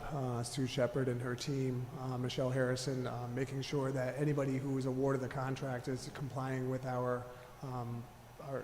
regulations when it comes to Hartford-based businesses and minority compliance. But it was nice to see that in the write-up with the sidewalk program. Yeah. Now, I thought I see in the budget yet about 200 for City Hall infrastructure, sort of. Am I? What was it? City Hall HVAC, maybe? Yeah, when I saw a picture of City Hall and I saw a couple 100,000 there for under infrastructure. So in this particular building, we have Yep. window units, right? So the plan, before we made the cuts, was to We had 50,000 put aside for last fiscal year, and we were going to present 200,000 for this year to go out and have a construction document for not only let me back up. Before we can design an HVAC system for this building, we need to have a smoke evac system put in because of the atrium is over 2 stories. So if the fire marshal is to allow us to do any upgrades to our antiquated window unit air conditioners and be more efficient, the smoke evac system needs to be done first. So last year I worked with peers and trying to formulate a document to go out and capture 100% smoke evac design for construction and 50% design development to get us to a point to where I could come before council and we would understand how much it would take, how much it would cost to upgrade the HVAC system in this building. So that 200 was going to go toward design. It was taken out because it was one of those things that we'll have to punt just to make other more pressing things work. Yeah. I just saw a picture of City Hall and I got excited, with the 200,000. Then I was looking up at the walls and I'm saying, well, I wonder if the 200,000 is going to do any sort of, painting or anything here. Right. And so that led me to, I know you're new with the city. Have we ever done for all our building asset that the city own, any sort of infrastructure assessment, what every single thing? If I had my big wish list, like, Diane, wake up tomorrow, I had like $100 million or $1 billion, what is it going to take to actually upgrade all of our all of our asset that we own? Yeah, we have a couple old antiquated reports that are inaccurate, especially pre-pandemic and in the post-pandemic era, Councilwoman, to where those numbers would not apply. So we did have a firm well before my time come out and assess the mechanical equipment in all of our facilities to understand how much, and gave rough orders of magnitude, really. And those ROMs are problematic when you go out to bid and you expect it to fall in that number, and it indeed does not come anywhere near. So that's why I'm not supporting. I'm promoting the importance of professional cost estimates before we hit the streets responsibly. Makes sense. And one last question through you, Mr. Chair. Everybody's going green now. So, and the federal government has allocated billions of dollars for green infrastructure. And as I looked to your presentation, and there's a green section, do we get any kind of reimbursement, any sort of credit, any kind of assistance through those green funds? So, a great question. So, this Friday, we're meeting with a firm out of Washington, D.C., Julian, Leanne, and I, who is very familiar in how the infrastructure, the IRA and the income tax, that new Inflation Reduction Thank you. Act. Inflation Reduction Act and how it works and how the city of Hartford can Right. best utilize it, because it's confusing, right? So I reached out to them. We've met once already. And we asked them if they could continue to support us to find ways to capture funding on all these green items that are being offered. And so this Friday, we look to get more information and I try to would capture. gladly love to share it with you, if you could share it with us. I have been looking at those billions of dollars that's been passed, federally, for those bills, and I'm saying, we've got a lot of old buildings. It'd be great to bring them up to the green structure, and so any information you get to share, that'd be really appreciative. I'm really interested in that subject. Thank you so very much for your presentation, and I do have to commend you. Over the years since I've been here, this is one of the best CIP presentation I've seen. It was very well done. It was simple, and I could understand it. I'm not very, that educated. So this was really very nicely done. So thank you very much for doing so. Thank you, Councilwoman. Thank you, Councilwoman. Councilman Gill. Thank you, Mr. Chair.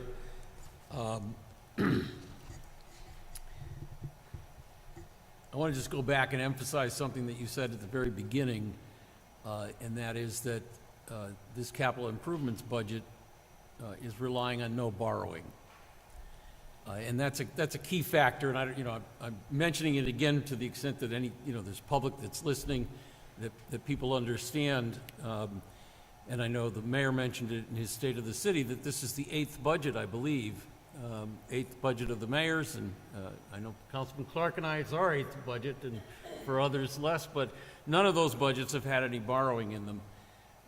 And that's, it's a true testament to some of the planning that you mentioned, the ability to think about, well, do I really need it all this year, or can I get a portion of it this year and a portion of it next year and a portion of it the year out. The other side of that, though, is, as Councilwoman Surgeon has mentioned and other council members have mentioned, it does prevent us sometimes from doing projects that we might think have a higher priority today than next year or the year after. So I know we're all struggling with that, and I know we all have our wish lists, but I do appreciate that this is seemingly the best that we can do under the circumstances. And it is interesting to me, and again, I think it was Councilman Surgeon that spent some time on page 14, that in some part, our ability to handle these projects this year is very much a function of the fact that there was a surplus in our budget. If I'm understanding these documents, were there not a projected $10 million surplus in the existing budget, we would have $10 million less to spend on capital improvement projects. So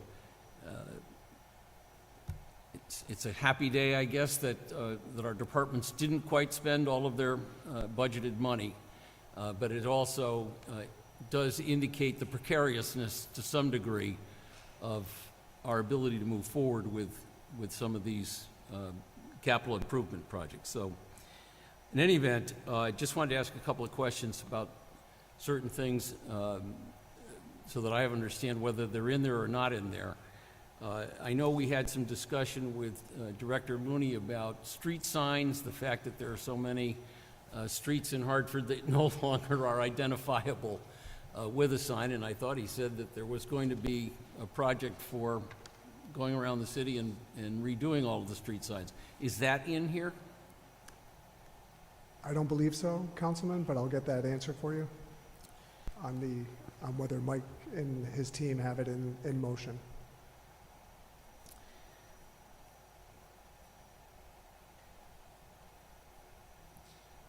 Similarly, there's been some discussion about the drainage issues that we face all over town, and some mention of the dredging of the North Branch of the Park River, which I understand is a key part of the solution to some of the, particularly the issues in the Blue Hills neighborhood. And I also understood that before the dredging perhaps took place, there needed to be a study. Is any of this money addressed to, going to address the study and/or the actual dredging? I will get that answer for you, Councilman. Thank you.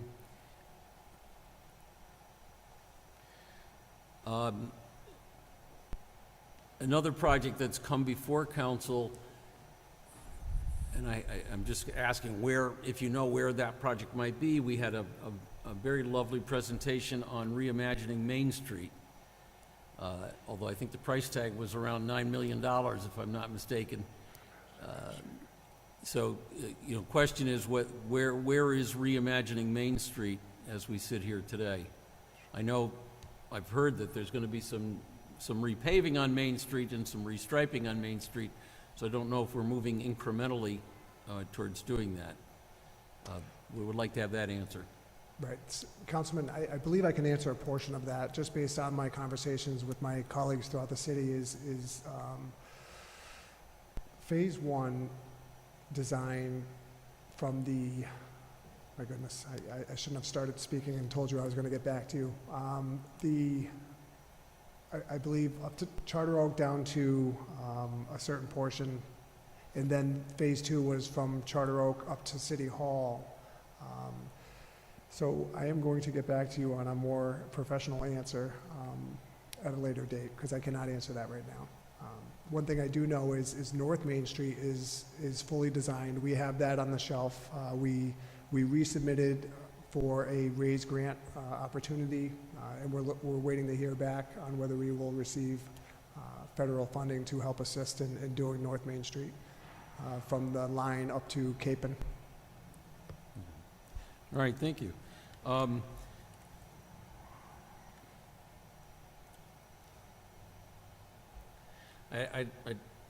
also want to add my voice to the conversation about studying this building. Someday, it would be a great coup if it turned out that studying some of the systems in this building could actually lead to a savings and perhaps pay for the study itself. The other part of that is some space utilization. I have a suspicion that we could probably use the building a little bit more efficiently as well, and perhaps there would be some savings in that. So one of those things that you've heard from several council members is put that in the bank somewhere. We'd certainly like to see it Understood. move up in the priority.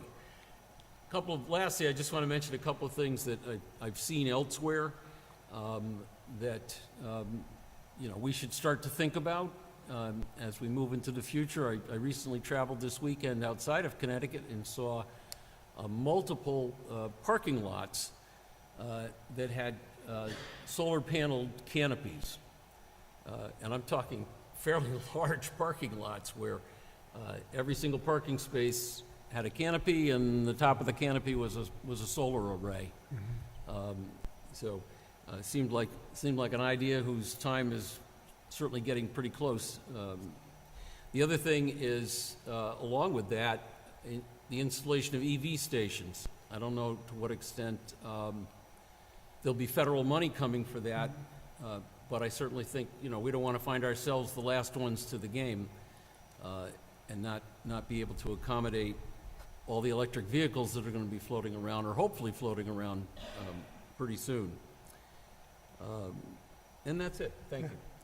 So, Councilman, if I may, a few extra points on the PV and what I've been doing since I took the role of facility and energy lead for DPW and kind of took that role with me until we find my replacement, is photovoltaic. We've done business cases on parking lot canopies and tried to see if they make sense. In the business cases, at the end of the day, Donna Swar and her husband Tom have been great in advocating for the city of Hartford and trying to come up with these ideas. And what I would do with their ideas, I would turn it over to our energy consultant, Bridge Energy Services out of East Hartford, and have them run the numbers, right? So they were able to put the civil steel structures and canopies on the parking lot across from Dillon Stadium to see if indeed it would create a good business case after the utility incentives that would apply. And the payback was not favorable. I don't remember exactly what it was, Councilman, but I could get you that data. I'd be happy to share. Beyond that, we've been working throughout the city. Cecilia and I is trying to find other opportunities besides our schools to put solar on. And one of those spaces is the landfill, right? So right up there now is a 1 megawatt array owned by Mira, and there is room for 4 more megawatts on that cap. So Bridge Energy has also assisted us in getting a developer up there to have an agreement with the city. It's preliminary right now, Councilman, but I'd be happy to share that data with you too. Additionally, I am meeting with a firm that specializes in EV chargers and how municipalities can roll them out responsibly. And so all of that is happening. I just wanted to let you know those are great opportunities for forward-thinking projects for the city, and they are being minded. Excellent. Glad to hear it. All right. Good work. Thanks. Thank you, Director Drummey. Great presentation. And have yourself a good night. Thank you. And when you have those questions ready, please send them back to us for follow-up. We're going to take a recess, and then next up is going to be Metro Hartford Innovation Services. Thank you.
Okay. All right, we're going to call this meeting back to order, and we have Metro Innovation Services Director Cherie Snipes here to present on behalf of her department. So you may take it away.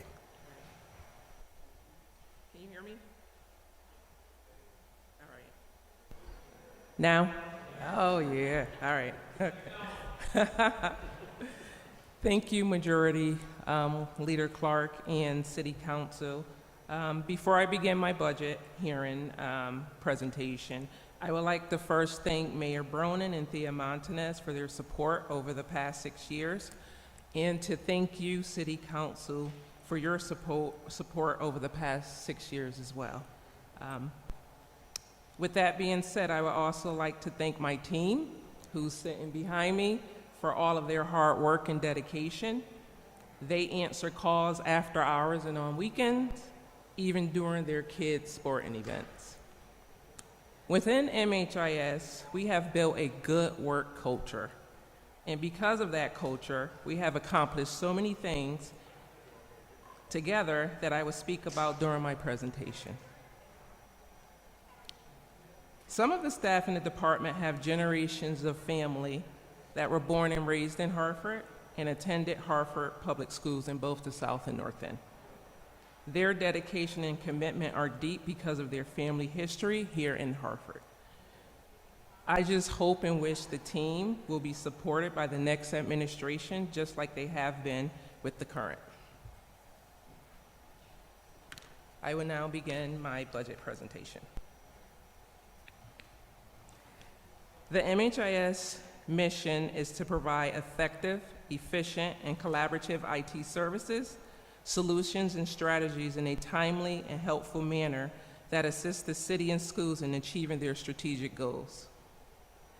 MHIS wants to be the organization others seek out as a partner for providing visionary strategies, creative solutions, and effective and efficient services in order to help them achieve their mission and goals.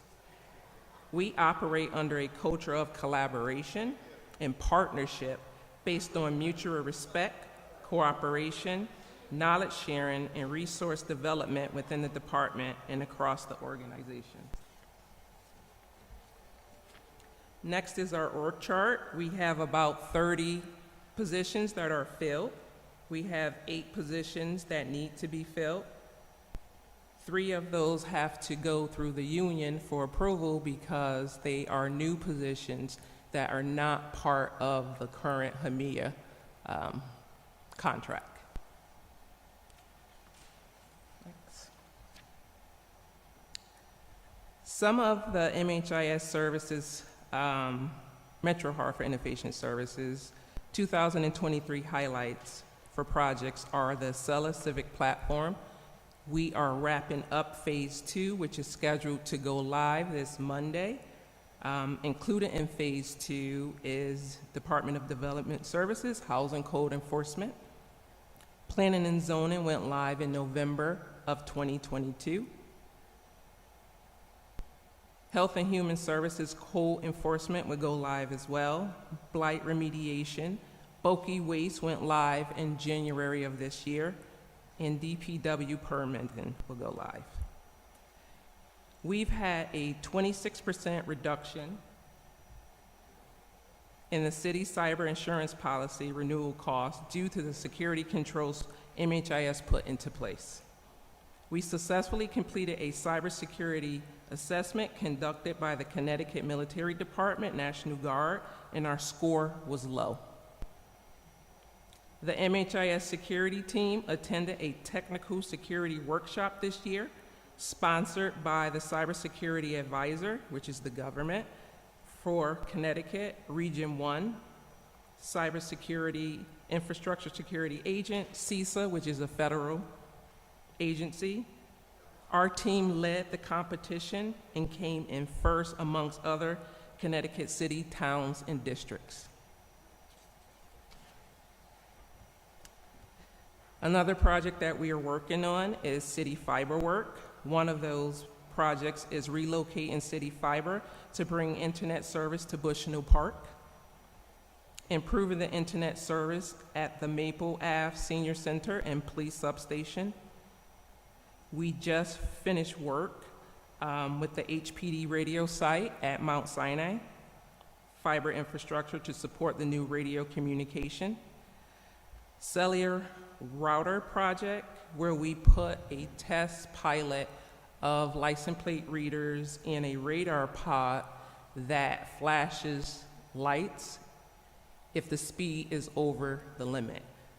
That project so far has been successful. There is no connectivity on Weathersfield Avenue, and because of this little router project, we were able to get some good data from this system. We just recently upgraded our internet bandwidth to 2 gig to support the city free Hartford Wi-Fi. To speak a little about that project, there were a lot of things that we didn't know in the beginning, and one was pole licensing, right? I know a lot about pole licensing now. Every pole that you install fiber on or Wi-Fi, you have to get a license, right? We were rocking and rolling with Eversource. When we got to Frontier, there was a hold. We have to get a license, right?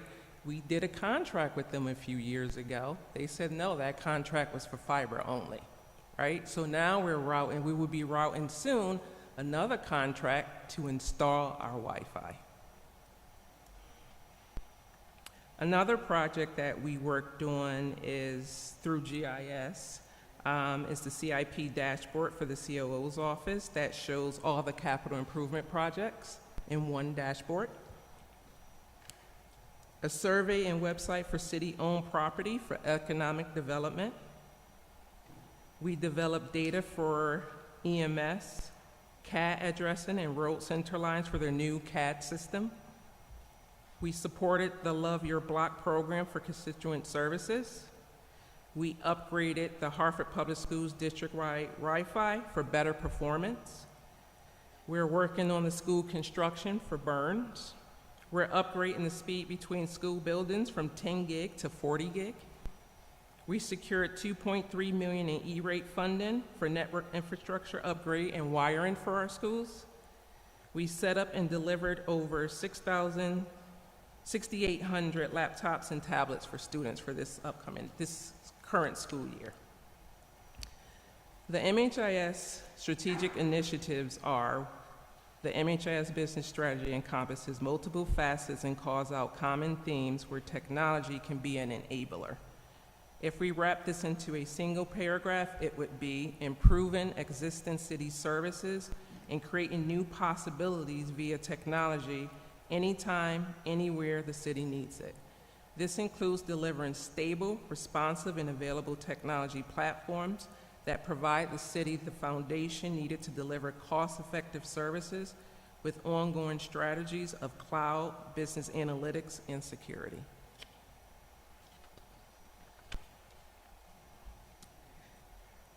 For fiscal year '24, we have a 15.5% change in budget, and that is because we are looking to get a new help desk technician to assist with support for both the city and schools. We currently have 5. We want to raise that number to 6. We are looking to upgrade our Microsoft platform to 365 for better security and to help fight those phishing emails that we consistently get throughout the city and schools. And another part was just maintenance renewal increases. We started seeing a lot of increases in maintenance renewals through our providers, and we think that is because their infrastructures need to be upgraded, so they usually put that cost on their clients. And this speaks about the 365 upgrade, extra advanced email security, compliance, and advanced device management. We want to manage our devices a little bit better in the city, provide a little bit more security, because the threat landscape consistently changes 24 hours a day, right? We're on it all the time. There's a few people from our security team here. We're available 24/7. We hear those beeps on our phones. We get up, we look at it, and we assess. We go back to sleep. This is 365, a year, but we stay on it because we know the severity of security worldwide.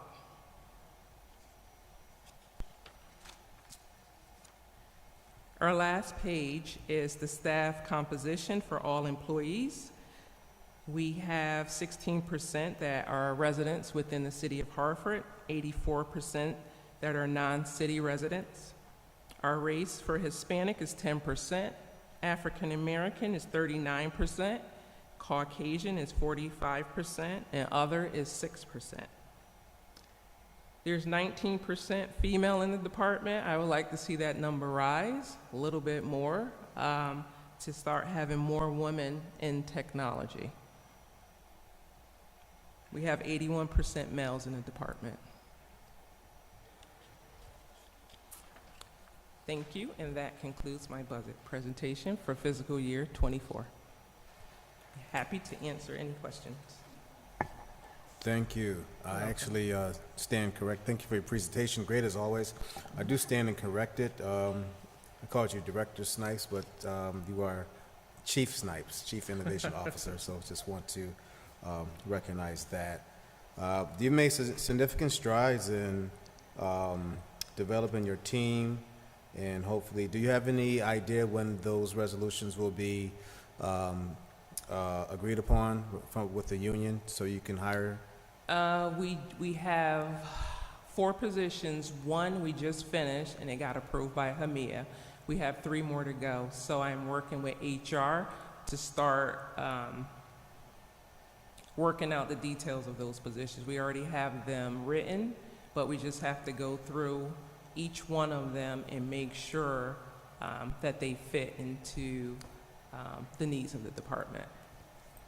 So thank you. So in your presentation, you mentioned about working on a project to provide Wi-Fi for Bushnell Park. Yep. Is there anything within this current budget for the next fiscal year that will allow the city to have Wi-Fi in the other parks? There's nothing in the budget for that. Is that on the list?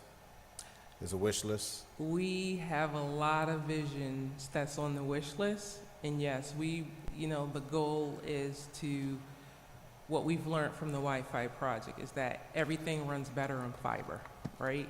So the goal is to get as much fiber installed as possible through small projects within the city. With that being said, there's going to be fiber run down once we get through this frontier issue down Tower Avenue. So we'll have that infrastructure in place. It will be interesting, though, to do it through the golf course, considering all the trees and stuff. I'm just thinking about it, but that is a future wish list. Is that 2 years down the road? 3? 5? No. Oh, okay. No. What's the cost for Bushnell Park? So with Bushnell Park, we got a little lucky because when the old fire station was sold, we had to move all of that equipment to the pump house in Bushnell Park. So we were able to utilize current funding to install fiber there. So we're going to utilize that fiber and install access points within the park itself. Okay. And just the estimate, since you mentioned Keeney Golf Course, what's the estimate cost for installing Wi-Fi there? We would need to work it out. I'll get back to you. On Okay. that one. Yeah. Thank you. And how many, thank you too for all your help and your team when we had that fishing issue and how quickly you all worked to actually take care of some of the malware and phishing issues that we infrequently will receive. How many of your team wears that device that you just mentioned that receives the alerts? There are 2 security analysts, and then myself.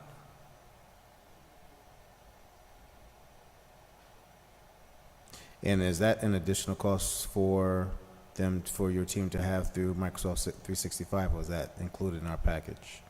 That's included in our package. Okay. Yeah. Do you all use the Teams chat function? Yes. You do? Yeah.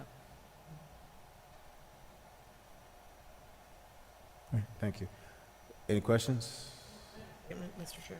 Okay, Councilwoman Through you, Mr. Chair. Mine is more just a statement, particularly with staff here, and thank you, good presentation, and, you know, technology, yay, don't know anything about it, but love to use it. I just really want to thank you. The last 3 years have been, you know, incredible, let alone the things that we went through, but thank you for helping us ramp up everyone so quickly in the beginning when we were all struggling for, you know, laptops and how we were going to do it and how we were going to do Zoom and, you know, just in the beginning, you know, I see you smiling out there, Paul. So I really, you know, I was like, what's my password? How do I sign in from here? And I can't thank you enough. So I don't want us to forget that time, because now we're sitting here and it sometimes fades from our memory. So I want to make sure we remember that, and thank you so much. And I know what you did with the schools and all that other stuff, so I don't have any questions. All right. Thank you. Thank you. Councilman LeBron.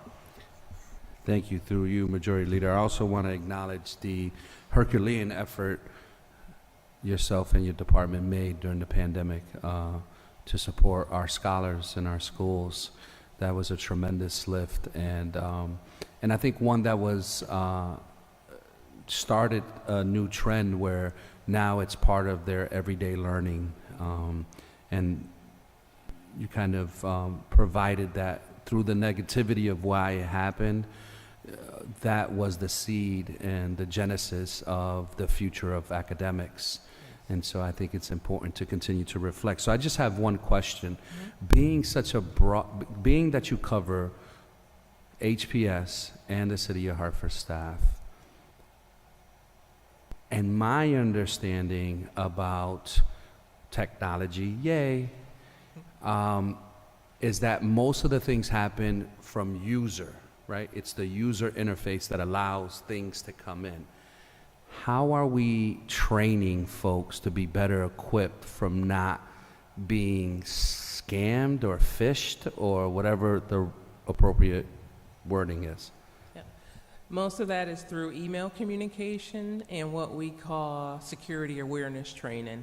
So we run those campaigns each year for both city and school staff to take. And on the school side, as part of their professional development.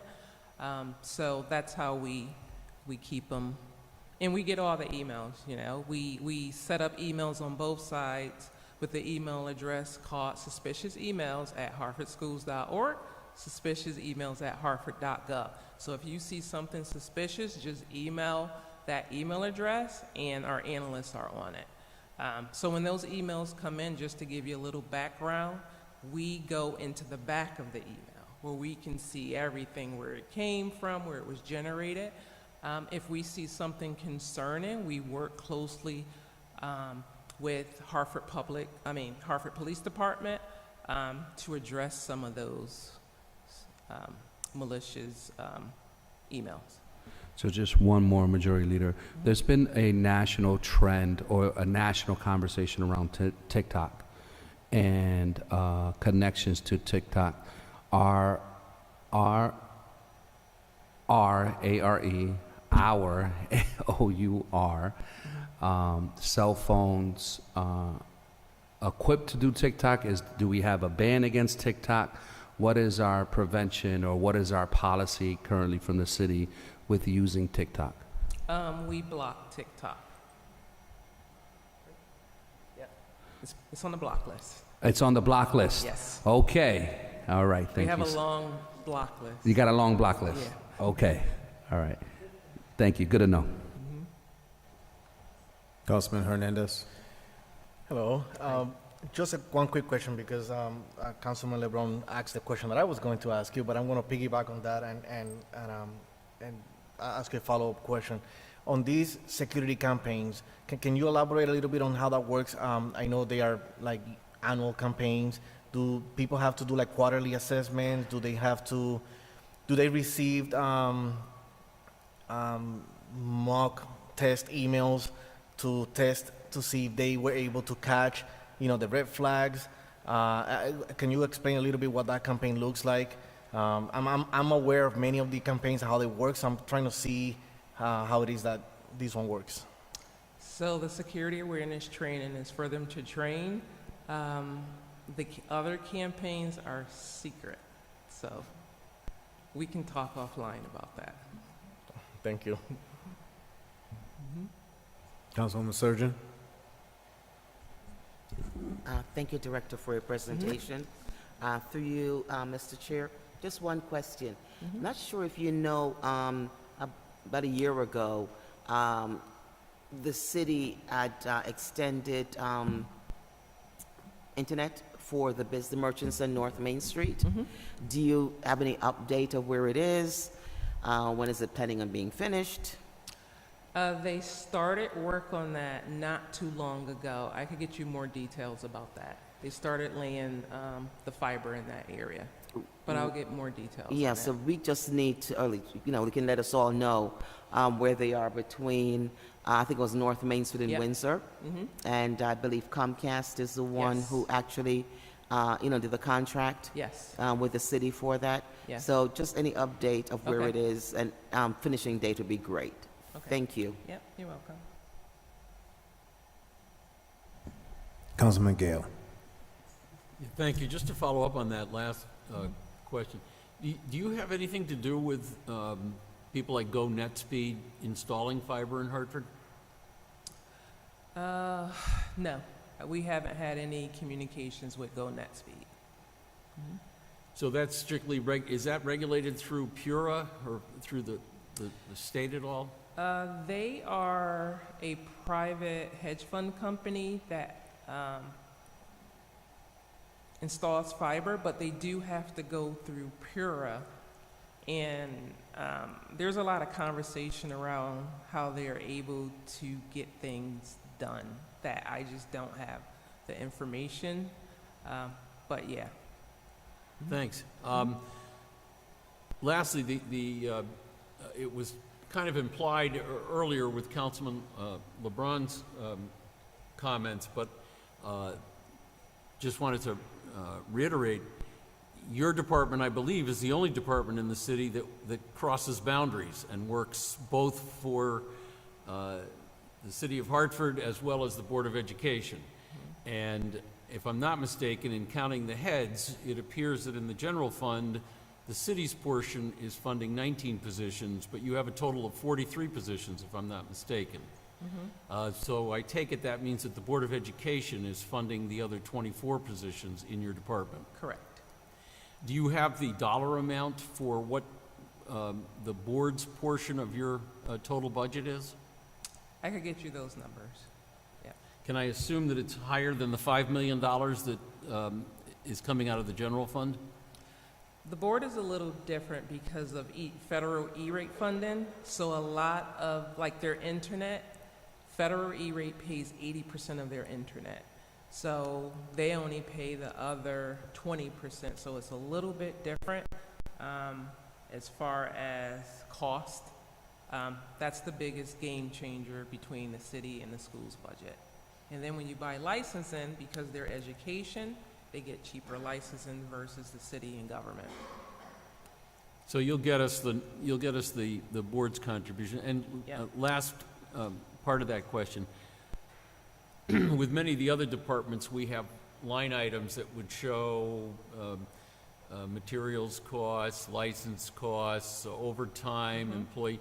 I assume you have some detail. Yes. Could you provide that as well? Yes. Thank you.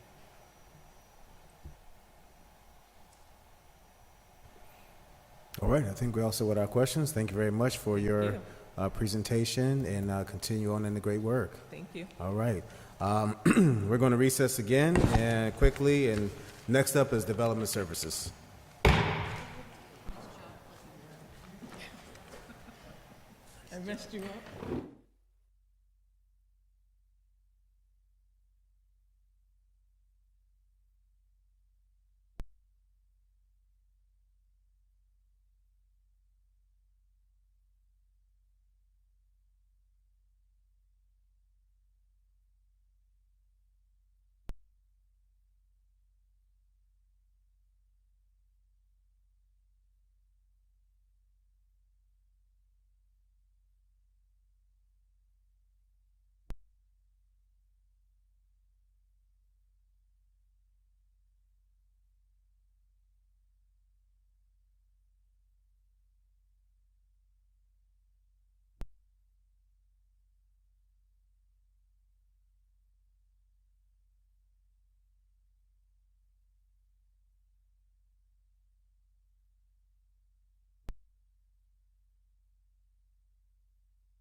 Matthews and Developmental Services. You're on, sir. Thank you. Thank you. I forget whether the red light means you're on or off. I guess it means you're on. Thank you, Madam Chair.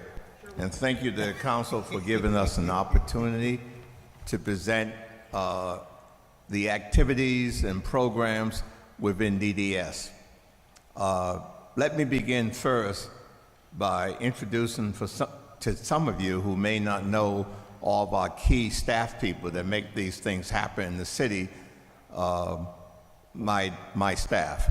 Obviously, with virtual hybrid meetings and COVID and everything else, unlike the old days, you don't have a chance to meet one-on-one with any of my folks.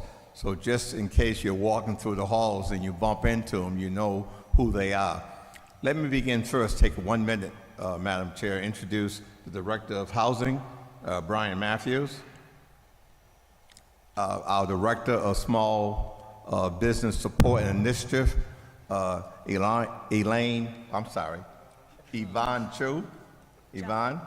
Yeah. And you all know Randall Davis, hopefully, our Deputy Director. In my rear, we have Judith Rothschild, who's our Director of Blight Remediation, Housing Code Inspection, and also Rental License Program. And many of you already know Erin Howard, that she focused quite a bit on economic development, and now she's also the Acting Director of Planning. The person you should know, if in fact you want to reach any of us, is Nancy Ortiz. At the end of the day, I only claim to run DDS. She really runs it, Nancy. So if you need to get any of us, you can always call Nancy, and Nancy is in the position to ensure that you can reach us anytime, day or night. With that, I'll begin, Madam Chair. What we thought we would do in order to avoid you hearing my voice for the next 2 or 3 hours is break the presentation up into pieces, so we'll have the various subject matter experts report their slide. For example, Brian Matthews would talk about housing. Yvonne was talking about small business. Judith would talk about blight remediation, rental license, and housing code inspection. Aaron will talk about economic development. And that way, it'll feel like you're only here for 10 minutes when in fact you might be here for a couple of hours. That's my hope in any event. But let me begin with the first slide. I'm sure you're all familiar with the mission of Development Services. Keep in mind, for those of you who may not be familiar, Development Service is a number of different units. That's why we have so many programs and activities. We have economic development that we'll talk about today. We have small business support and initiatives that we'll certainly address. We have planning and zoning, license and inspection. We also have housing, and we have special events. Many of you may not know that we also coordinate all the special events in City Hall and around the various city properties. So we'll certainly spend some time talking about that. We thought what we might do for openers is kind of talk first, if you go to the next slide, about our organizational chart. As we speak, we have approximately 82 full-time employees. You may note from looking at the chart, we have 17 vacancies. Even though we have 17 vacancies, and that has infringed on our ability to do all we can as quickly as we can, I want you to know that your staff members within DDS works long hours to make sure we meet the expectations of this council and the citizens that we serve. Many of those vacancies are critical vacancies that we're still trying to fill. For example, we're trying to fill the position of Director of Planning. Currently, we have our Economic Development Director, also the Acting Planning Director. but we need to fill that position as Director of Planning. We do not have, as we speak, a Director of License and Inspection. We need to fill that. Within our Economic Development Division, we have opening for 2 senior project managers. As you well know, economic development make it all go and add to the tax roll. So we're trying desperately to fill those 2 positions. Within planning, we have 4 positions open. 2 senior planners, one's a chief staff planner, and our director of planning. In L&I, we have, as I mentioned earlier, our director of license and inspection position open, and we also have 4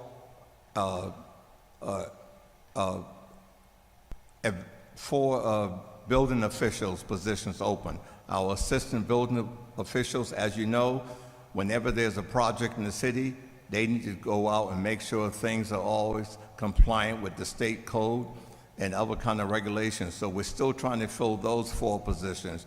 We're currently down to 4, 3 assistant building officials and 1 chief building official. But again, despite the fact that we have those openings, I think we're still trying as hard as we can to meet your expectations and meet the expectations of the citizens that we serve. You see as you go through the presentation, while we may be short of staff, the work has not slowed down. Citizens still walk in the door every single day, and they want what they want, and they want it yesterday. You continue to call, and you want what you want, and you're not particularly interested in the fact that we may have staffing issues. And we understand that, so just so you know, we'll do all we can to make sure that we meet your expectations.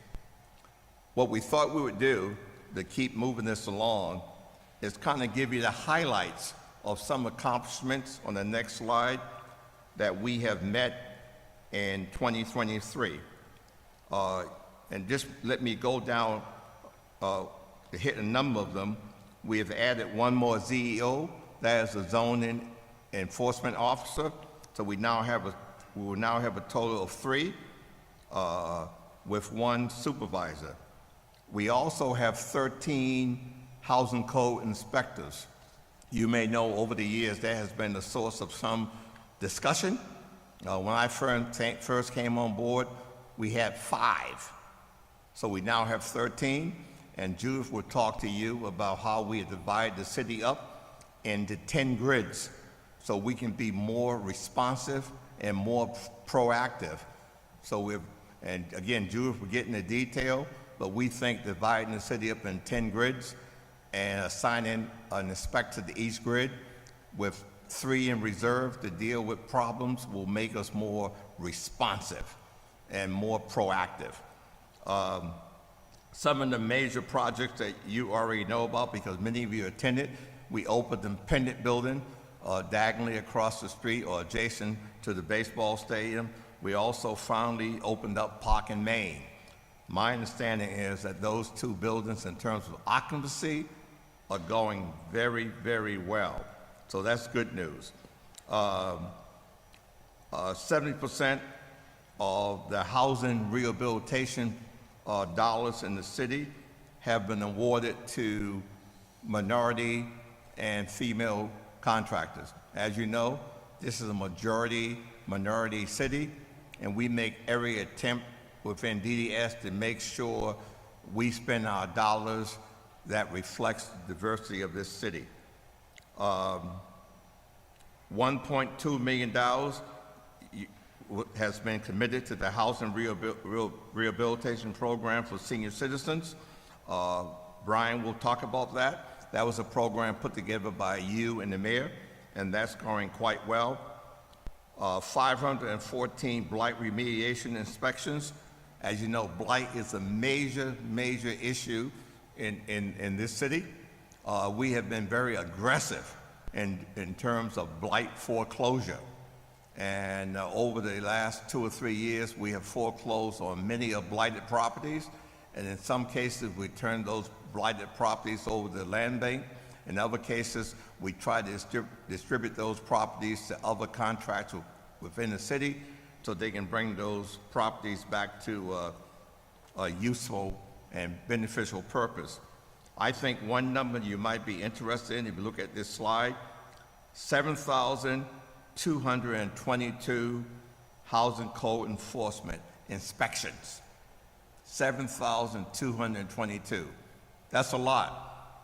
But as you well know from concerns you've had from residents in the city, it's obviously not enough.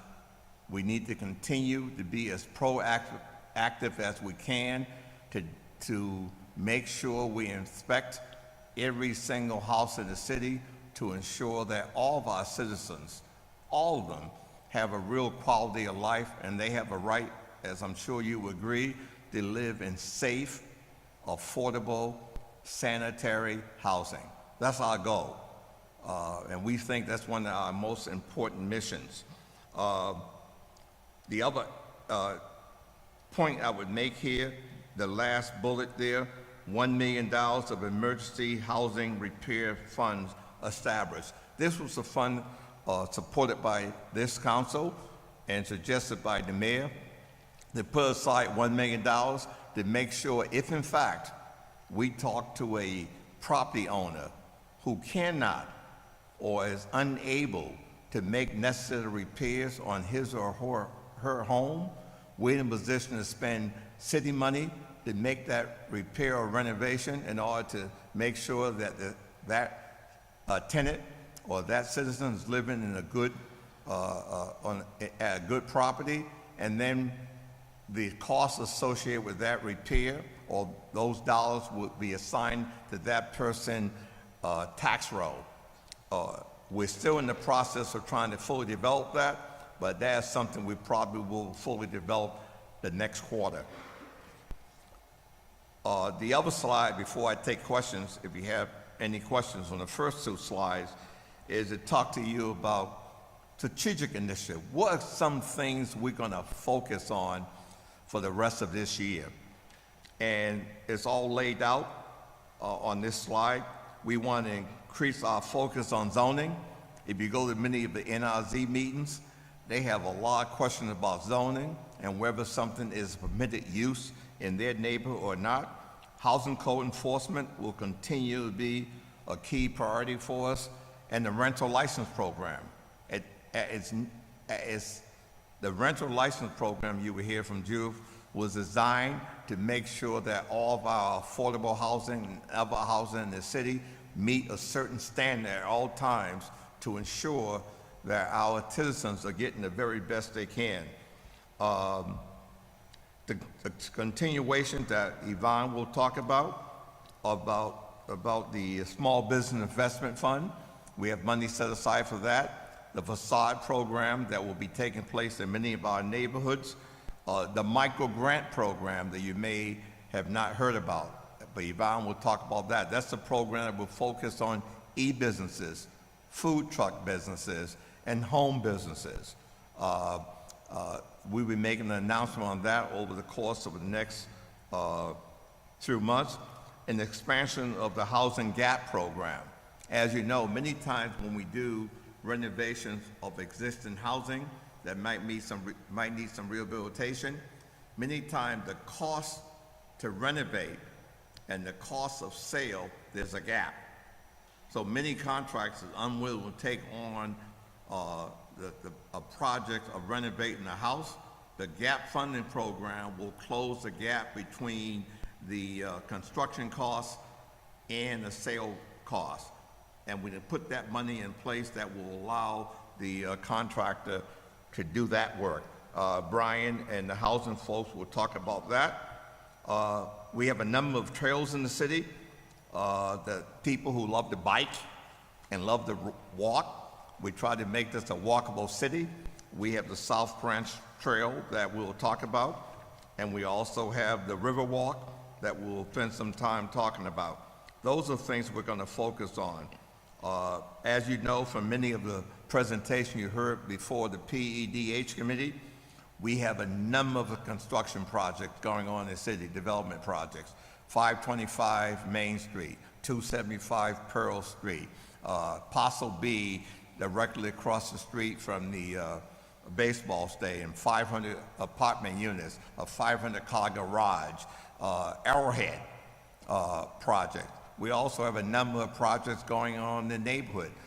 Albany and Woodland project, 614 Albany Avenue, 270 Albany Avenue. Aaron, our Director of Economic Development, will talk about that. And let's not forget the Hilton Hotel renovation project. As you know, half that hotel will now be apartments. The other half will no longer be a Hilton. It will in fact be a DoubleTree. For those of you who know something about a DoubleTree, what's great about that hotel is every time you go in your room, there's a chocolate chip cookie they leave for you, for those of you who are into cookies. It's a great thing to have when you travel late at night. Now, before I turn it over to Yvonne to talk about Small Business Initiative, I wonder if you have any questions that you may want to talk about on the first two slides that you think may not be covered by the subject matter experts. We'll save questions until the end. Okay, fine. Well, with that, I'll turn you over to Yvonne. And Yvonne, in my opinion, been doing a great job really designing programs in the small business area. Her single focus is trying to find more retail in the city and try and support our many small businesses. As you may know, many of the small businesses in the city are in fact headed by people of color and women. And we're very focused on making sure we give them also an opportunity to generate the wealth that is occurring within this city. Yvonne? Yeah, thank you. Good evening, council members. My name is Yvonne Zhao, Director of Small Business Initiative and Support. So today I'm really grateful to have the opportunity to be here to share updates, progress, and strategic initiatives in the small business space. I joined the city at the end of June of 2022, so right at the beginning of fiscal year 23. So when I joined the city, a lot of our small business programs are still in concept phase, including the Small Business Investment Fund and the Small Business Facade Improvement Program. So after I joined the city, I led the effort to design both programs, and we announced both programs at the end of 2022. The Small Business Investment Fund is primarily designed to stabilize small business community post-pandemic and to encourage entrepreneurship activities. And the Small Business Facade Improvement Program is designed to have a physical appearance improvement for our small business communities, especially in the neighborhood commercial corridors, so that they will be able to gain more foot traffic because they have had a facelift through the facade program. In addition to that, we strengthened the Heartlift program to activate vacant spaces in downtown and neighborhood. So currently we have 62 projects that have already been approved through Heartlift, and 30 of them are in downtown and 32 are in neighborhoods. As we speak today, we have about $66.7 million committed to these 62 projects in Heartlift. And the micro grant program that Charles has mentioned, that want to make sure that we briefly touch on that today, is designed for the group of entrepreneurs that are low-mod income residents in Hartford, and the businesses can benefit low-mod income areas in the city of Hartford because the funding source is through CDBG, so there is that area benefit requirement. And it is primarily for micro enterprises, which is not really covered by any of our other programs. So that's for micro enterprises is defined as 5 or fewer employees. So that is to encourage Hartford residents to be entrepreneurial and be able to start their own business. So and we have a focus on e-commerce, and we have a focus on mobile vendors for this specific program, for the micro grant program. I believe currently the program is going to be announced the first week of May, as we know. So we can go to the next slide. Looking forward to fiscal year 23 and 24, we will continue to provide oversight to HeartLift program, and we will continue to manage and better engage our small business community through the Small Business Investment Fund program and the Small Business Facade Improvement program, also the micro grant program, and we will continue to improve our technological efficiency for program management within the small business division. And we have partnered with small business technical assistance providers, community lenders, federal state agencies to establish a working relationship with them. So we'll continue that effort as well in terms of economic gardening and encouraging entrepreneurship in the city of Hartford. We have Questions? any questions?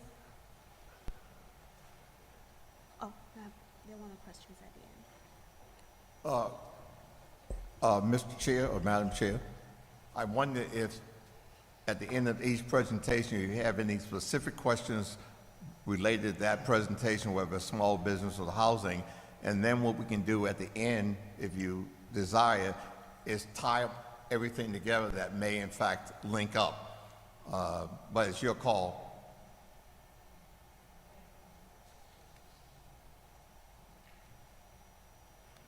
We're still going to do everything at the end. So, Okay. okay.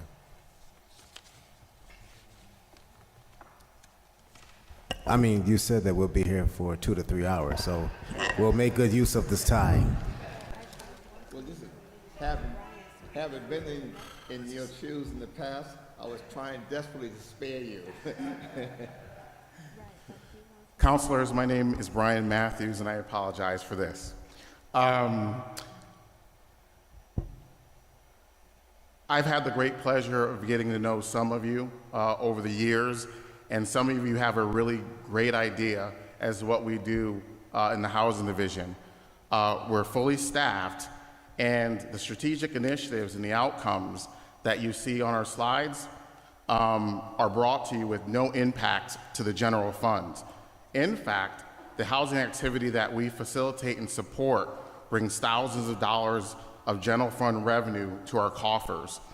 As you may know, the Division of Housing administers programs and addresses housing needs across the housing space. It may be a senior rehab or flood program to address the needs of existing homeowners. It might be a down payment assistance for those that want to buy into the American dream. It may be a well-run Section 8 program that allows thousands to afford a place to live and call home.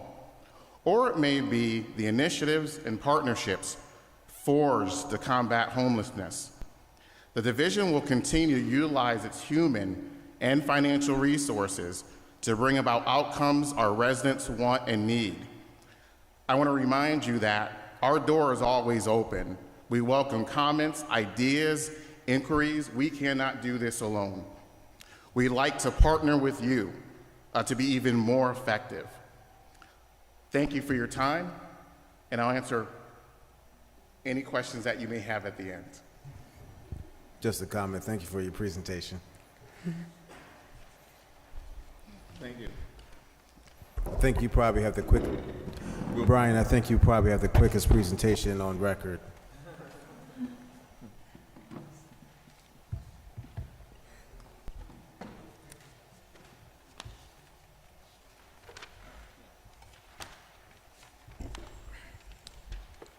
Good afternoon, everyone. My name is Randall Davis. I'm Deputy Director, and I'm just going to go through some very quick highlights with regard to the Division of Licensing and Inspections, and specifically the Permits and Building Department. As you know, we do not have a director.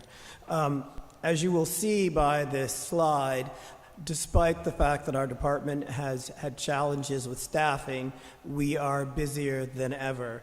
This year, the two team members who review all of the building plans for the city of Hartford in the first 3 quarters have reviewed 23% more plans than they have before. And these plans, as you know, as Charles mentioned, some of the large projects, they are complex plans as well. So the level of work that is getting done in the department is tremendous. I will also point out to you the number of 3,554. It's the number of permit applications that have been processed. Again, this is within the building department, which is distinguished from our division of planning, which Director Howard will speak about shortly. And then I will go to the last number, which is approximately 11,000 people and touches have occurred in the department, that department specifically, as we help residents, contractors, and developers as they try to improve buildings or bring new buildings into active service within the city of Hartford. So I would just give a shout out to those team members currently in this department. We have 19 general fund positions, but we have 6 vacancies. 4 of those vacancies, I will point out, are within our building inspectors. So we currently have 3 building inspectors doing the work of 7, and it has been a long slog, but they're doing a great job. They don't complain, they get the work done. And that is it for licenses and inspections, and I will turn this over to Judith Rothschild. Good evening. Very nice to see you, members of the council, and to present to you on the divisions that I have the pleasure of directing, particularly Housing Code Enforcement, Rental Licensing, and the Blight Division. Beginning on the slide with the Blight Remediation Program, this is a very primary object of our department, and that is to eliminate blight within the city of Hartford for the benefit of our residents, our visitors, our businesses, and we are doing that at very aggressive manners. We have, as you can see, as Director Matthews has stated, 514 building inspections conducted by the Blight team. The Blight team consists of 5 persons, within that 5 persons, there are 3 assistant building inspectors, or also known as Inspector 2s. They have the authority and the expertise to not only do area inspections, which is also done by the team at 812 in the first 3 quarters of area outside inspections, but also to evaluate and issue building code orders as necessary within buildings within the city that may be dilapidated or somehow unsafe. So that team aggressively hits buildings and vacant lots and other outside areas. When they can, they get compliance by agreement with the owners who they directly contact and seek cooperation from. But when they don't get that cooperation, they issue notices of violation and orders to correct. If that doesn't resolve the matter, they do proceed to a citation phase, and then blight fines are assessed after a hearing officer has heard the matter and assesses such fines. In the first 3 quarters, 577,400 in blight fines have been assessed after hearing processes, and of that, all of those would be liened against properties as they were incurred. As properties transfer or are refinanced, those blight fines get paid back. In the first 3 quarters so far this year, 173,000 have been paid. If we still have problems on the properties, those fines can build up to the extent that we proceed on foreclosures. We proceed with, as necessary, to offer people also, if they wish to work with the city, to clean up their properties, programs which allow a good owner who needs some assistance in producing a better property to enter into things like the Blight Forbearance Program. In that program, if the owner gives us a good plan for a correction of the property, we can bring the blight fine down to just 10% of the original amount on condition that the owner rehab within a certain period of time with required permits and inspections. And this is a facilitator of renewal of properties that had been blighted in a very significant way. The next slide, please. These are just 3 examples of many, many examples we have around the city, all areas of the city, although these 3 happen to be in streets within the north end. The blight remediation team is very active in transitioning properties that are not safe, not sanitary, not at all appropriate for our communities to live next to, into renewed and valuable properties for the owners and for the people in the neighborhood. These properties that are shown to you were part of different programs initiated through the blight team. The blight tax deferment program, which is available, as I'm sure you are aware, to property owners who have a plan to rehabilitate. They are given a assessment at the rate of the property's value at the time the property is blighted, which assessment does not increase for 5 full years. After that, each year from year 6 to 10, the value will increase just 20% until it comes to full value at 100% assessment. These are also transferable programs so that if the current owner is not capable of doing all of that work, they can sell the property to someone who is, and that benefit can transfer to the new owner. We have seen remarkable changes through these programs, and they continue on a day-to-day basis. The blight team is joined in effort with the Housing Code Enforcement team. The Housing Code Enforcement team and the blight team get their cases referred to them from our 311 system, from walk-ins, from calls, from referrals from all other departments, and also from their own eyes as they canvass the city on a regular basis.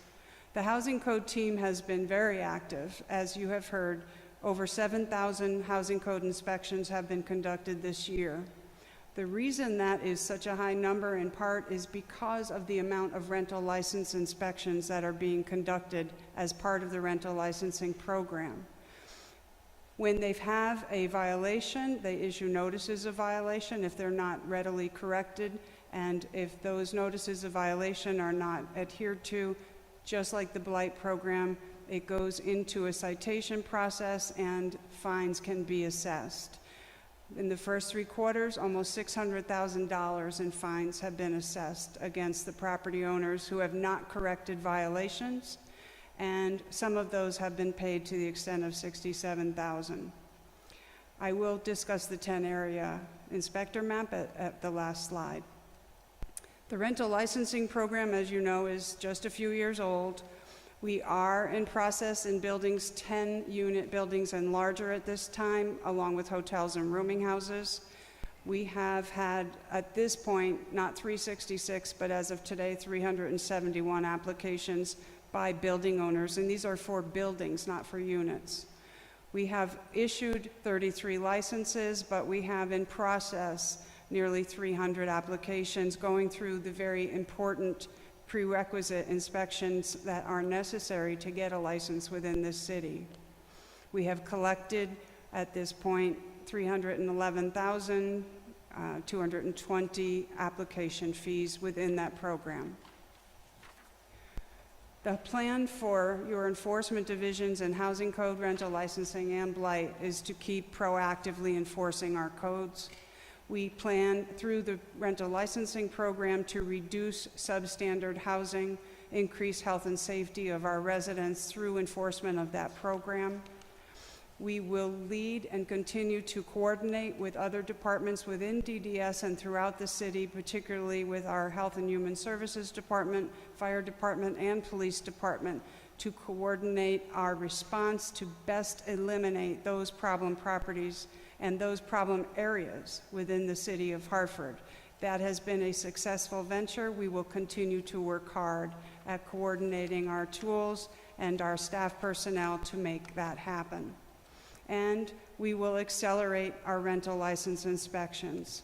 We will continue to respond at the same time to housing complaints.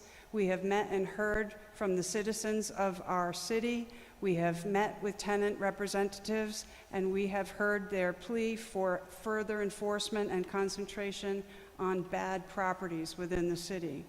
We have advanced into the problem property list and into the rental licensing program any property that has significant violations in the housing codes or other codes, so that we have a stronger inspection program and control over those properties at a rapid speed. And we have implemented a 10-area inspector program. It was 5 just a couple of years ago, and now we have 10, meaning each inspector has half the caseload that they had. Half the caseload means twice the opportunity to respond quickly and adequately to complaints and to perform rental license inspections. That's 10 of 13, so the additional 3 would be spent 2 as rapid response inspectors. Something is urgent, something is complex, the area inspector needs help or is unavailable, rapid response would be the first in calling out to respond to that property. And the additional inspectors, to the extent that they will be available, will be used as additional rental licensing inspectors. That is a very big program requiring extensive personnel. I thank you for your time.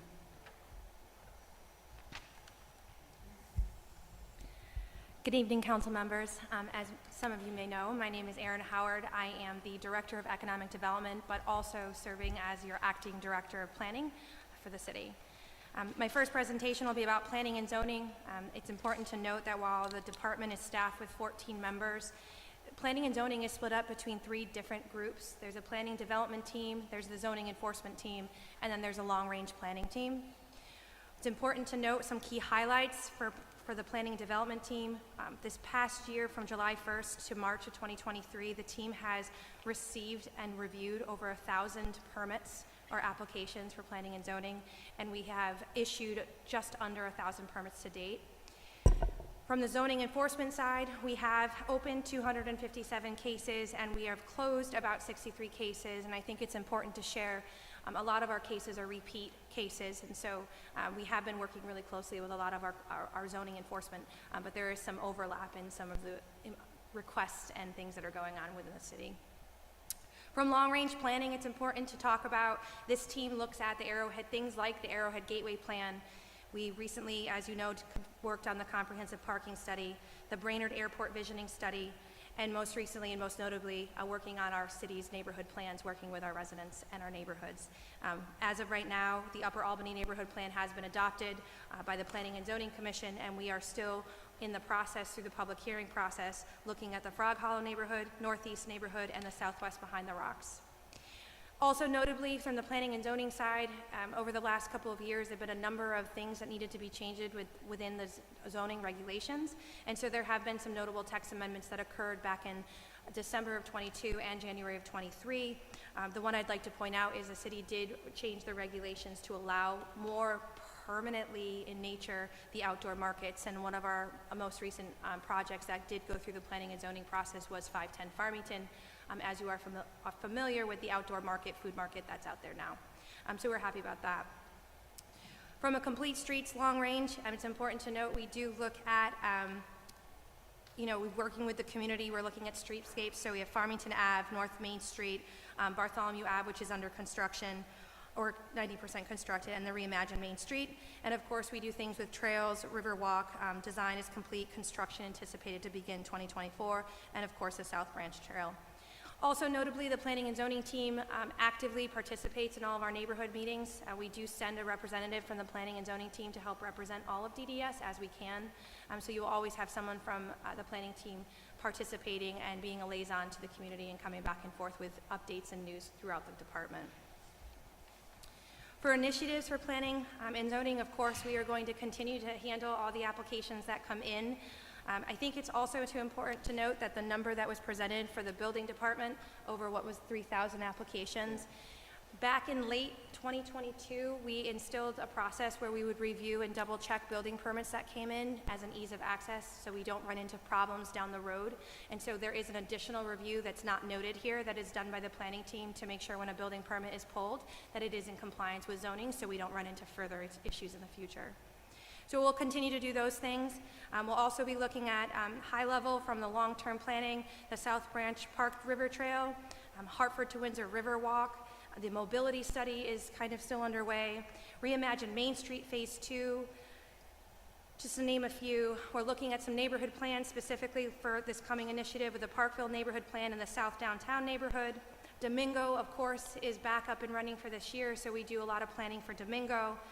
As you may also be aware of Heartline, there's a Heartline feasibility study right now to make improvements to the trail along the railroad through the Homestead Ave corridor. There are some initial feasibility studies, things that are working with IQUIL and others within the department.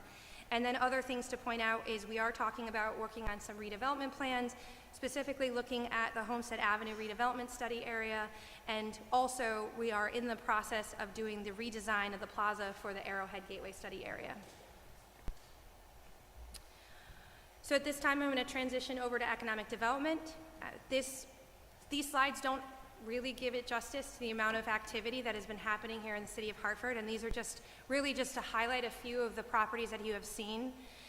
I'd also like to take a step back and share that of the general fund positions, we have 9 positions in economic development.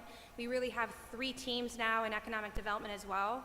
You have the city development, city properties. So we do manage over about 200 properties within the city's inventory that we call private future development properties that we hold, manage, try to transfer as property dispositions through partners like the Land Bank, NINA, Habitat, SINA, and such, which you all are familiar with. In addition to that, we have the city's policy team, which does a lot of the tax abatements, more someone who's not really looking at city dispositions, but looking for a tax fixing agreement, such as like 55 Elm. And then we also have our special events, which is also our marketing, which is not shown here. We have been working really closely with Mayor Bronin on spending the $1.5 million identified for an overall citywide marketing campaign, and that is also happening within the team. So for highlights, I would say we probably are actively at any given time managing about 40 different development projects, and they're either through property acquisitions, dispositions as noted here, or pending dispositions. I think to the point that Charles made, most notably, we do have dispositions that were recently done where we're moving right into construction, 275 Pearl Street, 525 Main Street. I'd also like to point out that the Arrowhead project is a challenge grant recipient, and we had a second challenge grant recipient this past year and awarded, which was the 1735 Bartholomew Ave, which is a really exciting project. It's a twofold. It's a city public, hopefully a public parking garage in the Parkville neighborhood where there's a demand for parking, as well as some mixed use or residential wrapped around that parking garage. So we're excited for that. So again, just a couple of other highlights to point out. We look at, these are just pre-development projects, brownfield projects, and development projects. It's really important to note that in development, every single project is at a different stage of development, whether it's addressing a brownfield issue, whether it's really looking at redevelopment planning, whether it's about getting financing in place, or even just trying to attract a developer. And so this slide just kind of indicates a lot of the things that we have going on. While we have a ton of construction, as you see, we have 9 pre-development projects that are highlighted between 110 Washington Street, 234 Barber Street, and others. And lastly, and most noticeably, we have had a lot of activity and focus on the Albany Ave corridor. As you know, we are actively moving forward with the Albany Woodland projects, as well as 270 Albany Ave. We're moving towards, you guys just thankfully approved the development there, and we're moving towards that and stabilizing the buildings, and also some conversations of bringing the next project of the 614 Albany Ave project to council in the near future. Lastly, on special events, I don't need to read every single special event that happens, but I think it's really important to note that during COVID, there was a huge push, as you know, our ARPA funds to really try to activate the city and to activate and bring more activity. These numbers are also a bit deceiving. While the numbers here show that, we have about 900 or so different permits that happened across the city. This is from, if you keep in mind, our fiscal year from July 1 until the following year, and our special events calendar actually goes from January 1st to December. And so if you look over the years, we have increased, I want to say, the events by a couple hundred events every year thereafter, and we suspect that there will be an increase in those events as well. So our special events team has been pretty active and pretty exciting. A lot of great work happening there, but we have had a lot of activity in that sense. And with that, I believe that is my completion of my presentation. Let me do this, Mr. Chair. Just flip to the last slide. At the last meeting we had with this group, there was a number of questions about the composition of the employees within DDS. And you can see from that last slide, it shows the number of residents within DDS who live within the city, 44%, non-city residents, 56%, and then we have a breakdown by race and ethnicity, and also by gender. We thought that that would be a good data for you to know that the people who in fact serve in the interests of the folks in the city, for the most part, also look like the folks who live in the city. And we think that's an important characteristic to point out to this council.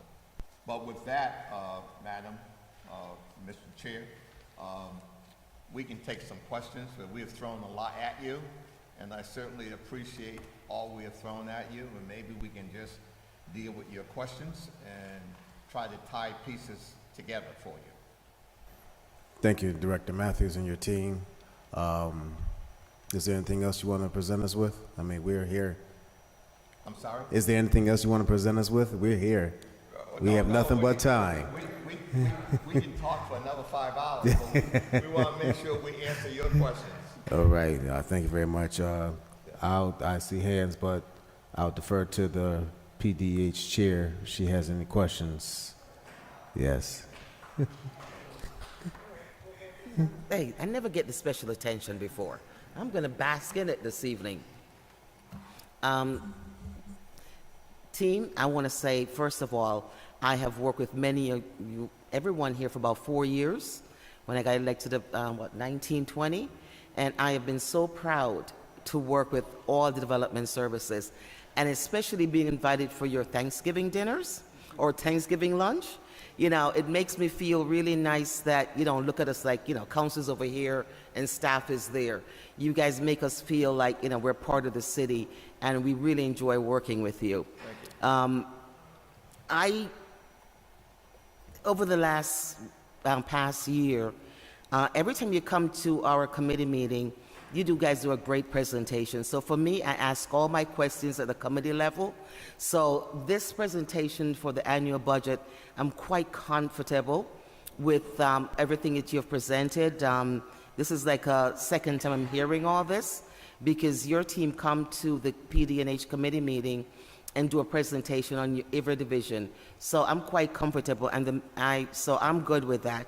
One thing I do think that is very special to me, and that is your housing department. You know, when the mayor gave us an opportunity to do some funding for the senior housing rehab program, I had no clue how to do anything like that. So, you know, I really want to thank your housing director, Mr. Matthews, in taking on that program, because it's a special program, especially since I've now reached the senior age. It's really great to see that the city is giving back to a lot of people like myself who have lived and stayed in our city and have not left. So this is a thank you, Mr. Matthews, for making the program work. It was really nice because a lot of our seniors aren't technology savvy. And so they actually come down to your office and they actually get the help filling out the application. That says a lot on the service and the customer service that is presented to the seniors in the city of Hartford. So I want to thank you so very much for that, and I want to thank your staff. And also, more than anything else, want to give a big shout out to Yvonne. She has done a phenomenal job with getting the small business programs up and going in our city. You know, we have not rolled out so many small business programs, you know, since I've been here. So I want to thank you for the amount of work you put in getting these small business programs rolled out, because our small businesses are the heart of our, you know, business community in the city of Hartford. So I want to thank you and give you a shout out on that, and working with a lot of the small businesses to get them going. Thank you. Thank you. Councilman Hernandez.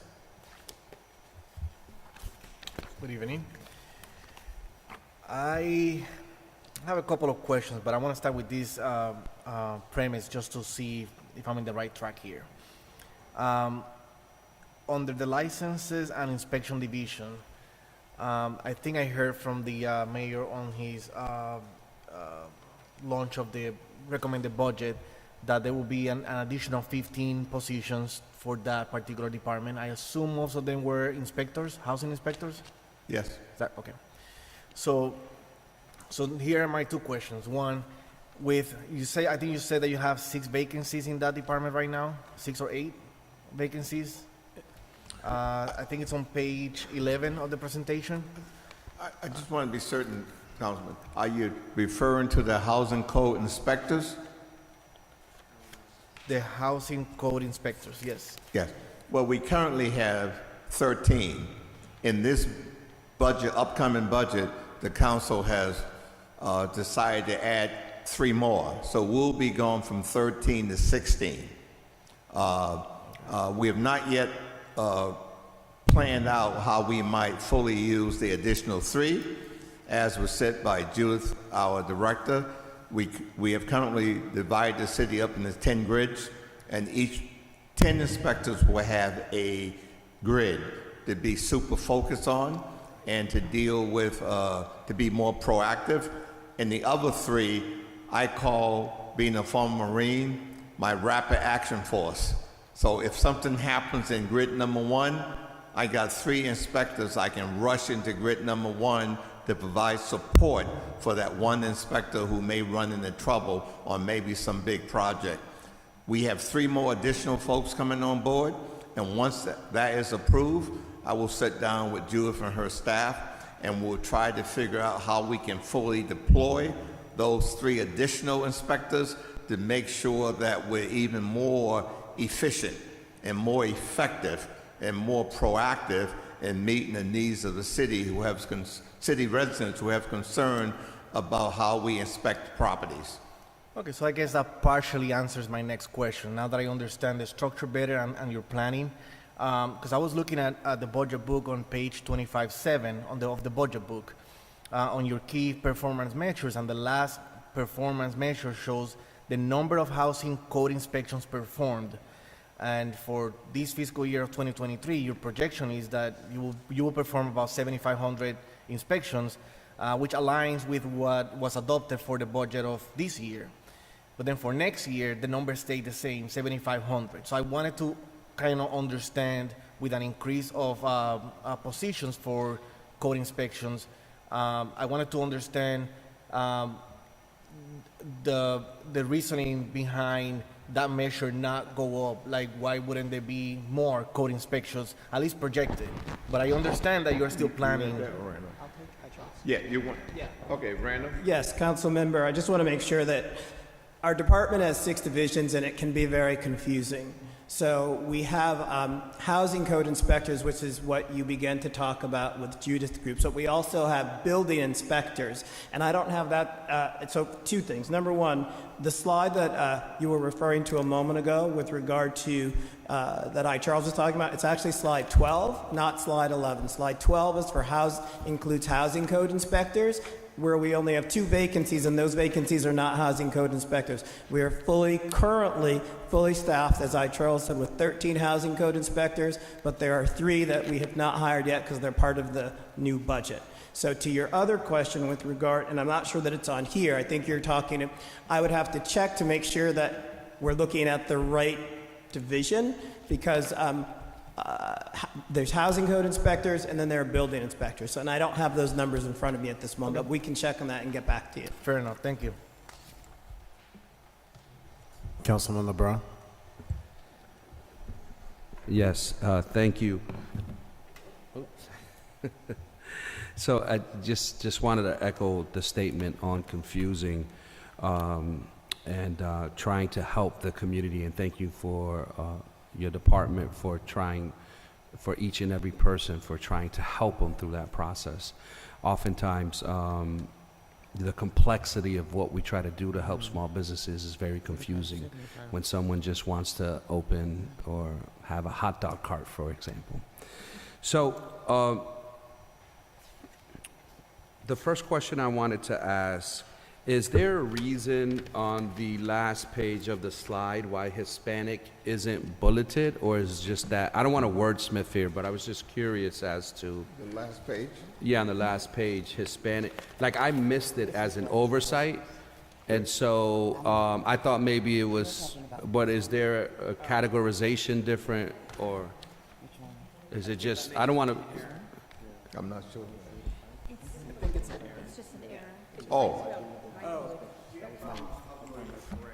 Yeah, so we've had a couple of challenges uploading, and so it was just a mistake. Okay. It should have a bullet point in front of it. yeah, because, okay, all right, that's fine. Just for the record, I have noticed during this week that there have been several mistakes from other Right. departments as well regarding probably uploading the document into the PDF. So I don't think that it was intentional from our development services team. No, I didn't think so, but sometimes the categorization of Hispanic differs, the Puerto Rican and things like that. So, but yes, agreed, Majority Leader. So on the HR side and using your organizational chart, how is, it seems like there's a number of vacant positions. How is the interaction or the collaboration with HR going? And yeah, I'll just leave that as a blanket statement. Yeah. yeah, well, it's going as well as possible. I'm sure you realize from reading news reports around the country and certainly in this region, people are having trouble filling positions. The state, quite frankly, in many cases, have similar problems, and they're paying a bit more. If you're a young person, you have a chance to work for the big state of Connecticut, or work for United Technologies, or a big company, or work for the city, you may opt to work for someone else other than the city. We're working as hard as we can. Randall Davis, as our deputy with NDDS, I dare say he probably spend 50% of his time or more on HR issues, because obviously we can't do the job unless we're fully staffed with competent and able people. So we work as hard as we can. Many times when we post for job openings, as you may know from your own experience in your job, there are no takers. So we have to post again for a couple of weeks for some folks. And then when we interview, either we're competitive or we're not competitive, but we're trying as hard as we can, and we're trying to use all kind of different websites. We're trying to use personal contacts. We're using LinkedIn to try to fill these positions. There's even a training course currently taking place within the state, and we have put together a brochure for ABOs, assistant building officials, that talk about the great benefits of working for the city of Hartford. So we're trying all we can to fill these positions, but some positions certainly will be hard to fill. I think the director of planning position will be difficult to fill.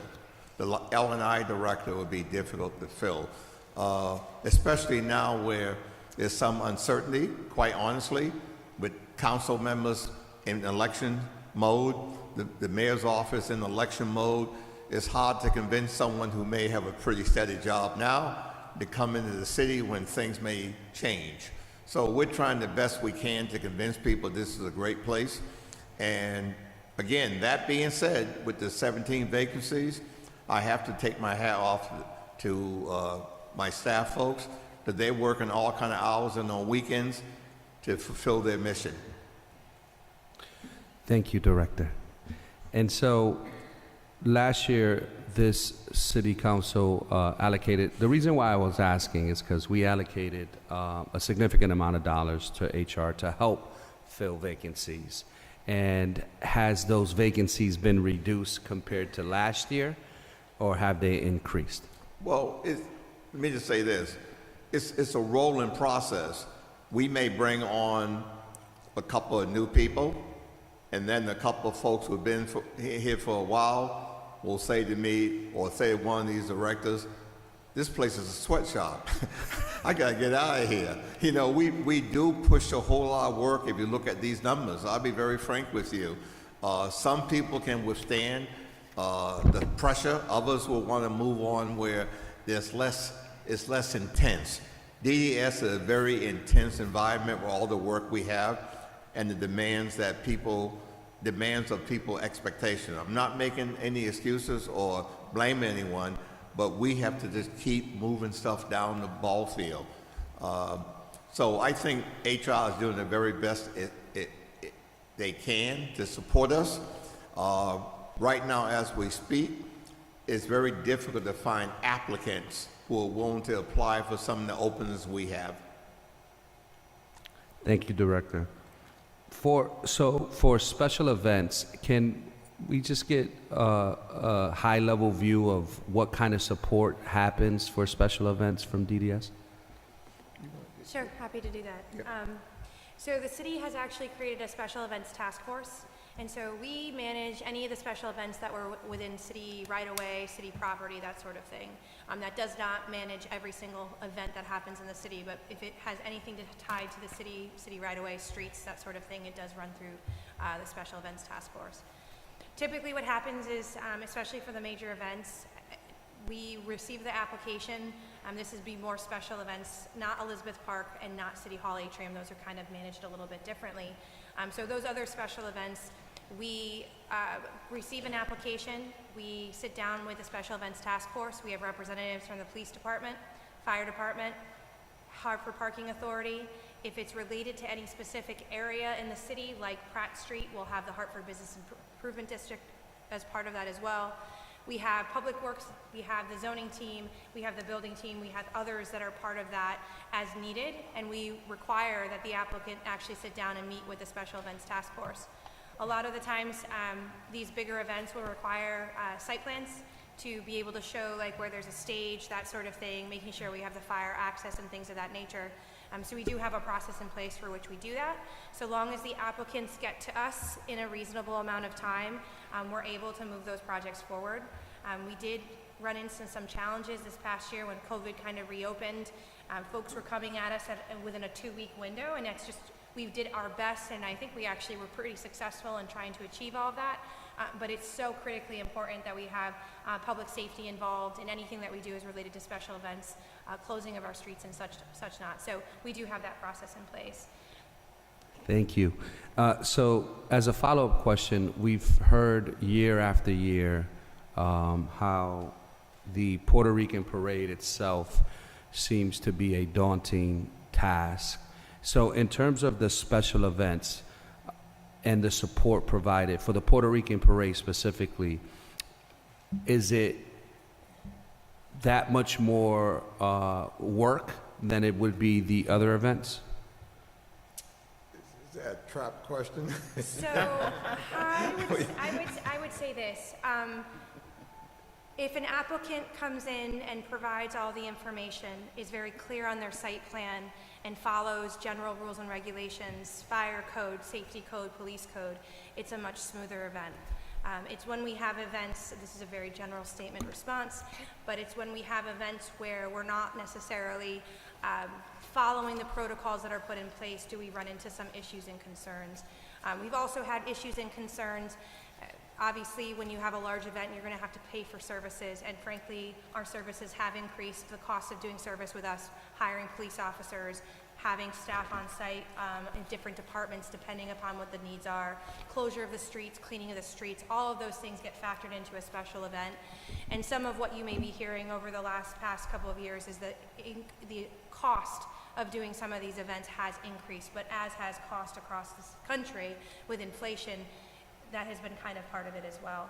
So I hope that helped answer your question. It does. Okay. And it wasn't intended to be a trap. I just, out of all the events that seem to happen, the Puerto Rican parade seems to be, I guess in the social work field, we use the word trigger, when it makes departments react, not in a traditional way that they normally would with other events. And so that's why so it's not just specific for you, Director Matthews, it's in general, the understanding from the municipal side how much effort is needed to support the Puerto Rican parade. So the next is on the Hartford Land Bank. I see that it's under development service and not under blight remediation. Is there a reason, like I think of it as more blight remediation, but I understand the development side, but why is it under development services particularly? Well, it's not exactly under development service. The Hartford Land Bank is a separate entity of its own. It so happens that Judith Rothschild, as our director of blight, she also sits on their board. And she works very closely with Arun and other members of the board to ensure that there's a smooth transition between development services and the Hartford Land Bank. So they are separate, independent. Matter of fact, today we had another meeting with the president and CEO of the Land Bank to talk about some properties that we're about to assign to him that we have acquired through various stages of foreclosure. So they're not, just to be clear, they're not in fact a part of the development service. They're separate and they're separate from us, but we do have a close working relationship with them. Yeah, so is it because, Ms. Rothschild, is it because you're on the board, so we just want to make sure that there's no conflict of interest? I just don't understand. Could you mention Ms. Rothschild is on the board, and so she's the chair, like she runs? She's on the board because, as you know, we assign many blight properties to the land bank. Right. So it makes some sense to have our director of blight closely associated with the land bank. And she works very closely with them, so there's no conflict of interest at all. Okay, great. I was just curious why it was under the development. So in terms of progress with the land bank and the goal of the land bank being returned to community use, how many properties have been, out of the properties that we referred to the land bank, how many properties have actually been returned to community use? You remember that number? I know the first 7. I know that when there were first 7, I think all of those have been transferred. We recently transferred, we had a huge push this past 2022. There were a number of transfers that happened. A lot of vacant lots. We don't actually have a ton of structures that come into our city inventory, especially on the residential side. And when they do come in, we do try to transfer them as fast as we can. To your point, they usually do come through the blight foreclosure process. So of the structures, they've been pretty successful on moving forward with RFPs, that sort of thing, getting them into the hands of developers. And I know that I think all 7 of the original properties have moved in some form of direction back into productive reuse. And I think there is a plan for the remaining parcels at hand. And to Charles's point, we did have a conversation with them today to really get a better understanding and full breadth as to what's going on with those properties specifically. They are having challenges, like most of us, on vacant land, what to do with those properties. They talked through that with us a bit today, trying to figure out ways in which we can utilize and bring them back into productive reuse, whether it's infill development or such. So those are the things that we've been working on with them for now. But we could probably get back to you for sure. We're going to be bringing there's 8 pending transfers on this. There are 8 new properties. There's 6 vacant land parcels and 2 structures that we recently did receive through or blight foreclosure.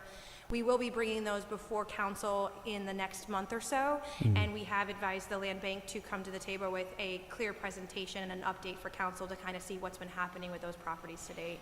Yeah, one of the things with the land bank, I think oftentimes is we think about it as, just the residential property piece, but these pieces can be made into gardens, into parks, right? Is that correct? And so how many of those have come to fruition, the gardens, the parks, and the businesses? Sure. Great question. As of right now, what we are aware of is the land bank is proposing 3 key properties, 2 in the north end, 1 in the south end. They're actually before the Planning and Zoning Commission now. They're going to be up for a public hearing in the next... Urban farms. They're urban farms. Right. 3 urban farms that we're aware of. Of the conversation we had today, I don't think they anticipate adding too many more. I think they said possibly 2, possibly 3 more properties. But they are struggling with trying to figure out what to do with those vacant parcels of land. And if I may add, the point they made to us, because I kept saying community garden, and they pointed out to me very clearly that they're talking about urban farms. They actually have an association of farmers, and what they will do is go into a vacant lot and grow produce and other form of crop and sell that crop to people who live in the community. There may be a small parcel of that land that may open up to neighborhood folks, but right now it's fair to say the land bank is working on that whole notion. But again, as they said to me, I will say to you, don't think about this as community garden. It's more an urban farm with real farmers actually growing crop on these parcels. And right now, as Aaron alluded to, there are only 3 they're thinking about, and maybe over the course of the next 12 months, they may have a few more. They have represented to us that before they put in a urban garden, they have extensive outreach to the community and talk extensively to many people in the community and make sure the urban garden meets with the concerns or the satisfaction or awareness of all the folks in the neighborhood. That was made to us just today as we talked about this whole notion of urban gardens.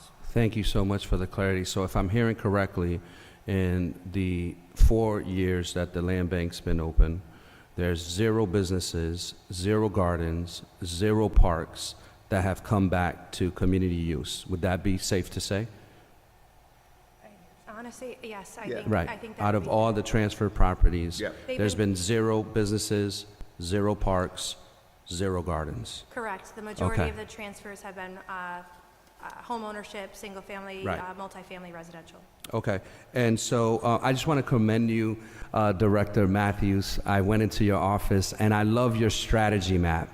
I think it's something that there are ways to implement the work and operationalize the work, and the way that you broke it down is something that I admire, and I think that can be utilized in other areas and other departments. So thank you for your guidance on that, particularly on helping the poor folk in our community who suffer from slumlords. So thank you. Well, 2 points. One, I just cracked the whip. Judith and her team, they do most of the work. Thank you, Judith. But those folks you're talking about, they are in fact us. We never can forget, even though we might be on Right. council, even though we might be directors, That's who right. we are. That's right. And in many ways, I always say they're but the grace of God. So we have to always know that the folks who are we trying to help are just like us. That's right. And it's our role and our passion to help them. I truly believe that. Thank you. Thank you. Thank you, Majority Leader. Thank you, Councilman. Councilwoman Rossetti? Thank you. Oh, my God, what time is it? We have a couple more hours. I got at least till 11, Councilwoman. First of all, some of my questions have been answered. I'm going to just go through and kind of the stuff I scribbled down. Development services. You know, because some of the questions I have, I'm wondering about numbers pre-pandemic, and, you know, I don't have to have specifics, but when we talk about, you know, things like blight remediation inspections or maybe blight fines, are they similar to pre-pandemic? Are we, you know, backed up, or are things about the same? I think the numbers are different. Go ahead, Judith. Oh, I'm sorry. Like, are they better, or is there no correlation? I think that there is a correlation. We are up because there were a number of inspections, especially interior to building inspections, that could not be done during the pandemic. There were more area outside inspections done during that period than you know, interior. And so now the numbers for interior and exterior have both grown, but particularly for the interior, it's grown. Okay, thank you. So I'm just gonna, I have a few pages, okay? Not that I mean like a lot, I just wrote down. This one says DoubleTree and chocolate chip cookie, but we'll go to the next one because we don't really need to go into that one a lot. So the micro enterprise micro grant program, we haven't started that yet, correct? The announcement, I think, will be in May? May 8th. Okay, I'd be excited to hear, you know, how that sounds really fantastic, so. Yeah, I think what we'll do is send you a Yvonne will send you, all council members, a blurb, so you'll be aware of the program before the announcement. Yep. Good. Okay. Again, and you probably are, tell me one way or the other. When we do the permit and building trades inspections, how does that compare again, pre-pandemic, pandemic? Are we? So you'll notice that, so I don't necessarily have numbers for pre-pandemic, but it is more. We have been doing more. Rob Faircloth, our MSO, is here. The numbers of dollars that the department has taken in year over year have continued to go up, and that is largely tied to building inspections, which can be expenses if you're doing a $10 million project. Okay. If even this year, you'll notice, as I mentioned when we were talking earlier, we are, for the first 3 quarters, we are 45%, $1.9 million more in revenue at this time than we had last year at this time. Okay, thanks. And the blight fines collected for the blight remediation fund, how long have we been doing that? How long? I've only been here, it'll be 2 years next month, but I think that it preceded me by several years, and those fines are collected as they are, as properties are transferred generally. Some people pay right away, but most people don't. It's a lien and it's paid on transfer.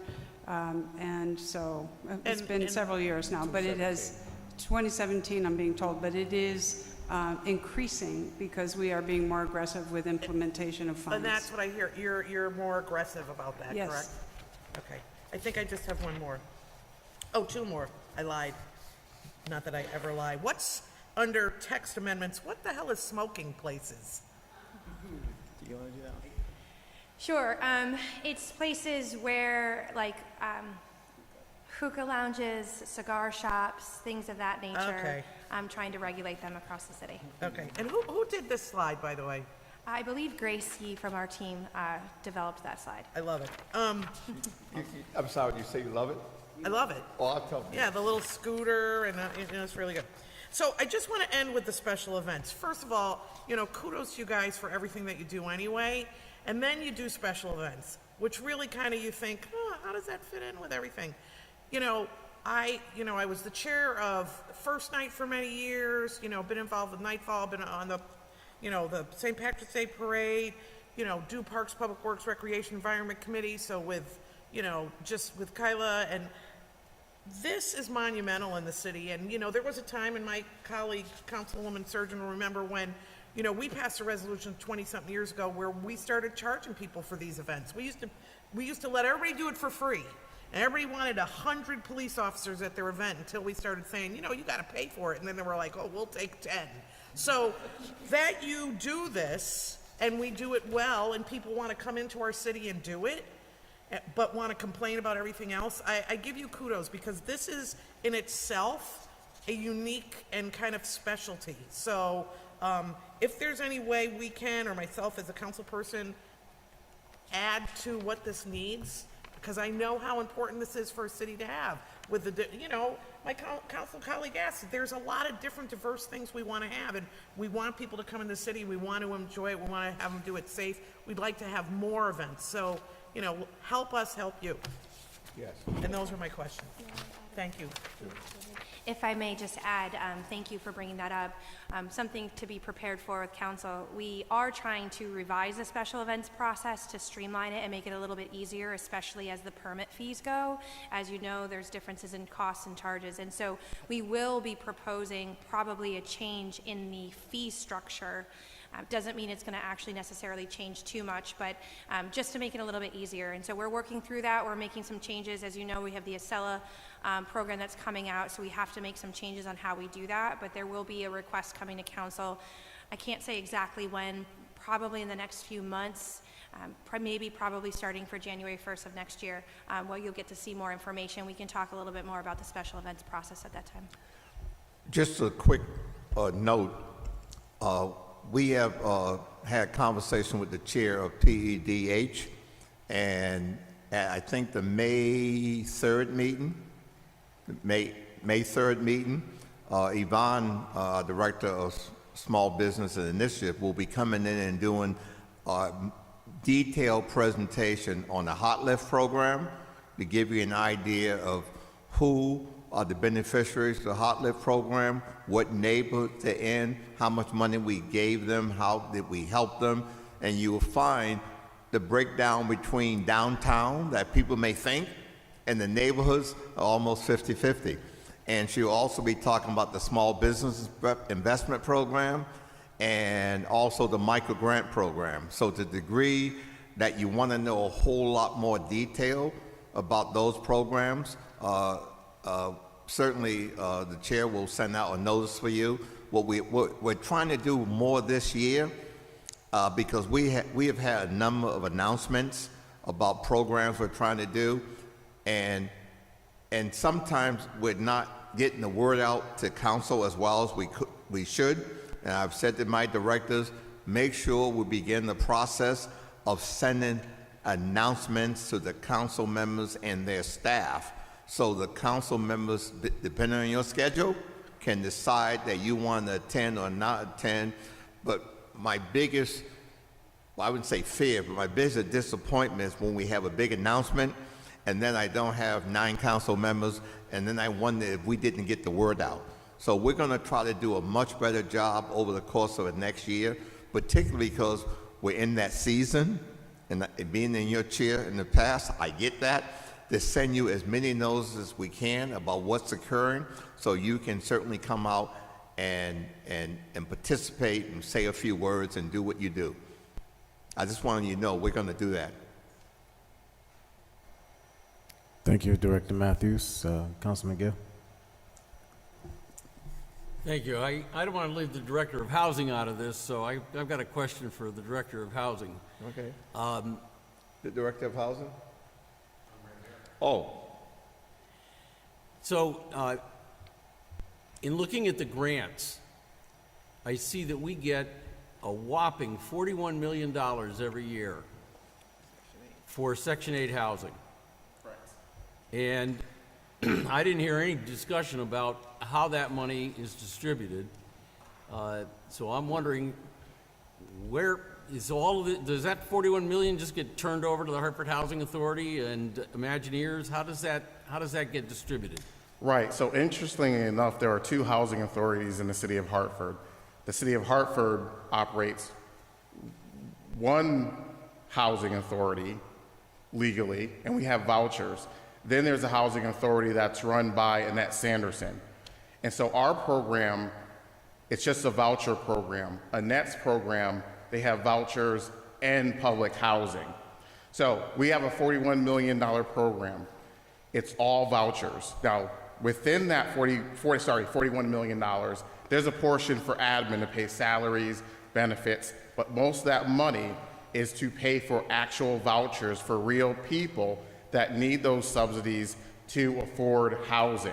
We have a relationship with Imagineers. The program is too large. There's an inspections regimen. There's checking for eligible income. So as a city, we don't have the staff to run that program, so we outsource our program to Imagineers. And as you know, they've been helping us run that program for a number of years, and they've done a fine job. We pass every audit usually with flying colors, and we're a high-performing Section 8 program in relation to other programs across the nation. So Imagineers takes care of the lion's share of the work to make sure tenants are on a list, they're vetted and identified, they receive their voucher. Imagineers helps with lease-up activities. We've recently, we've recently signed an MOU with Mercy Shelter, my sister's place. They have a mobility program that allows tenants to work with a person at my sister's place, and that individual, that personnel, will actually work with tenants in other towns. And so if a tenant is looking for an opportunity within Hartford and can't find one, the personnel at my sister's place, will grab a vehicle and work with a tenant in surrounding towns in areas of opportunity. And so that's another way we're working with our stakeholders to ensure that everyone has an opportunity to live where they want to live. Did I answer your question, Councilman? Well, let me just drill down a little bit. I just want to make sure I'm understanding. Yeah. So none of that 41 million is going to the Hartford Housing Authority. Absolutely not. They get their own pot. Their own budget, right, their own vouchers. All right, so most of, if not all of that 41 million, then, I take it, is going to Imagineers, to whom we're contracting to run our Section 8 program. Correct. Do you then get fairly detailed reporting back from Imagineers as to their budgets, their line items for their inspectors, et cetera, as well as the amount of dollars that are actually pushed out for the vouchers? We get very general information and summary information. Included in our latest contract, because it's up for renewal, we do require line item information, the number of inspections, the number of lease-ups, the number of residents that find housing outside of the city of Hartford and why. We're going to start requiring that Imagineers conduct surveys to get some of the information that we're looking for to make better, more efficient decisions in the future. So to answer your question, historically, very general information, summary information, but we are going to drill down in the future and get very specific information down to the household level as to where they're going, why they're going there, the costs, etc. Can you share with us the most recent general information that you've received from Imagineers? I can.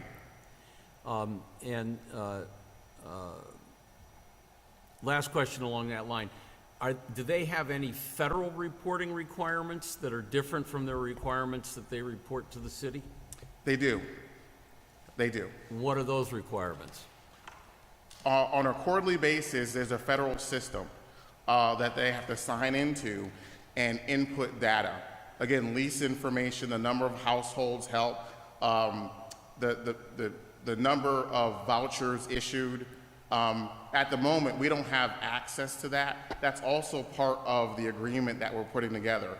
Not only do we want a more robust reporting regimen, but we want access to this. We want access to the system that they use as they're reporting to HUD on a quarterly and annual basis. Boy, that's interesting. I mean, that just cracks me up because I'm assuming that means that the city of Hartford would have to do a FOIA application to see the information that Imagineers is reporting to the federal government. We can get that when the information money's coming through us to begin with. Without that effort, yeah. But you're hot on this. You're gonna make sure that we're getting the same reports. Okay. Well, that's great to hear. I'd love to see that information. So thank you for that. Directing just sort of generally, and I heard other comments from other council people, and I certainly second that, I'm on PEDH. We get a lot of information from you all during the year, and thank you for that. So I don't have any specific questions in those areas. I feel that my job as a council member being here is to help you all, and using this budget exercise to try to figure out in what ways can we help you. And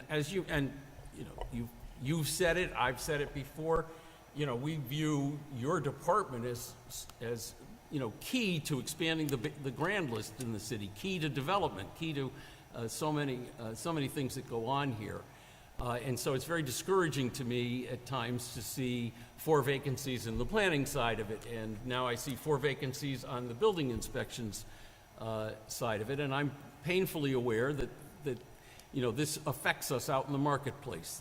I talk to contractors, I talk to builders, I know developers, and I hate to hear the complaints. Oh, you can't get anything done. They can't get the inspection. So, in the general nature of trying to help, I know we had this conversation a year ago about vacancies and what could we do at the council level to help you solve the vacancy problem. And I'm pretty sure that the last time we talked about this, you had 20 vacancies, and today you've got 17. So, progress, but small progress. And so I'm just wondering, if you can identify any particular roadblocks to hiring. We had human resources come in and talk to us, and they told us that they went through I think it was the job descriptions for planners, and they changed it up so that you didn't need 4 years of college in order to get hired for certain planning things in an effort to try to attract more people. to these jobs, and okay, so that's progress. That's trying to work on it. There's certainly a sense that we're not competitive in salaries. I don't even know if we on council have the ability to increase these salaries.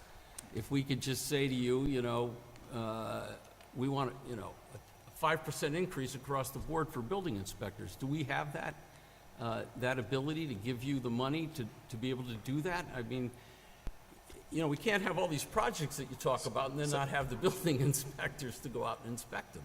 And I certainly don't want to see an entrepreneur come into the city and come up to a planning department where, they just don't get the help they need. So what can you, I know I've said a lot, but tell me what. Let me check that out, Charles. So, thank you, Councilman Gale. Let me start with just a couple of pieces of information to provide some context. On the building side, not necessarily the planners, but on the building side, it requires specific certification. The state of, which is, you can only get through the state of Connecticut. Unlike the city, the state didn't have any classes for 2 years during the pandemic, which means that people that would have normally taken those classes could not. And it is a rigorous process. You have to have lots of experience to get those certifications. So yes, to your point, we did lose some people who went to other towns that may pay more and require less actual work. But in addition to that, within the industry, on the building side, there are not people currently. Charles alluded to earlier, there is a class currently. There are 39 people in the class. We are putting brochures together because we want to try to attract them. I will answer another part of the question you asked about salaries. We have worked very closely with HR. I have worked with them to do analysis of salaries of both competing towns within various job categories, and I have personally submitted recommendations to them over the last 4 or 5 months, and those recommendations have to go before union. Since we are a unionized shop, we have 3 different unions in our shop, and be reviewed at the time that the contract is up for negotiation. Currently, HMIA is the contract up for negotiation. HPA doesn't come up for negotiation until next year.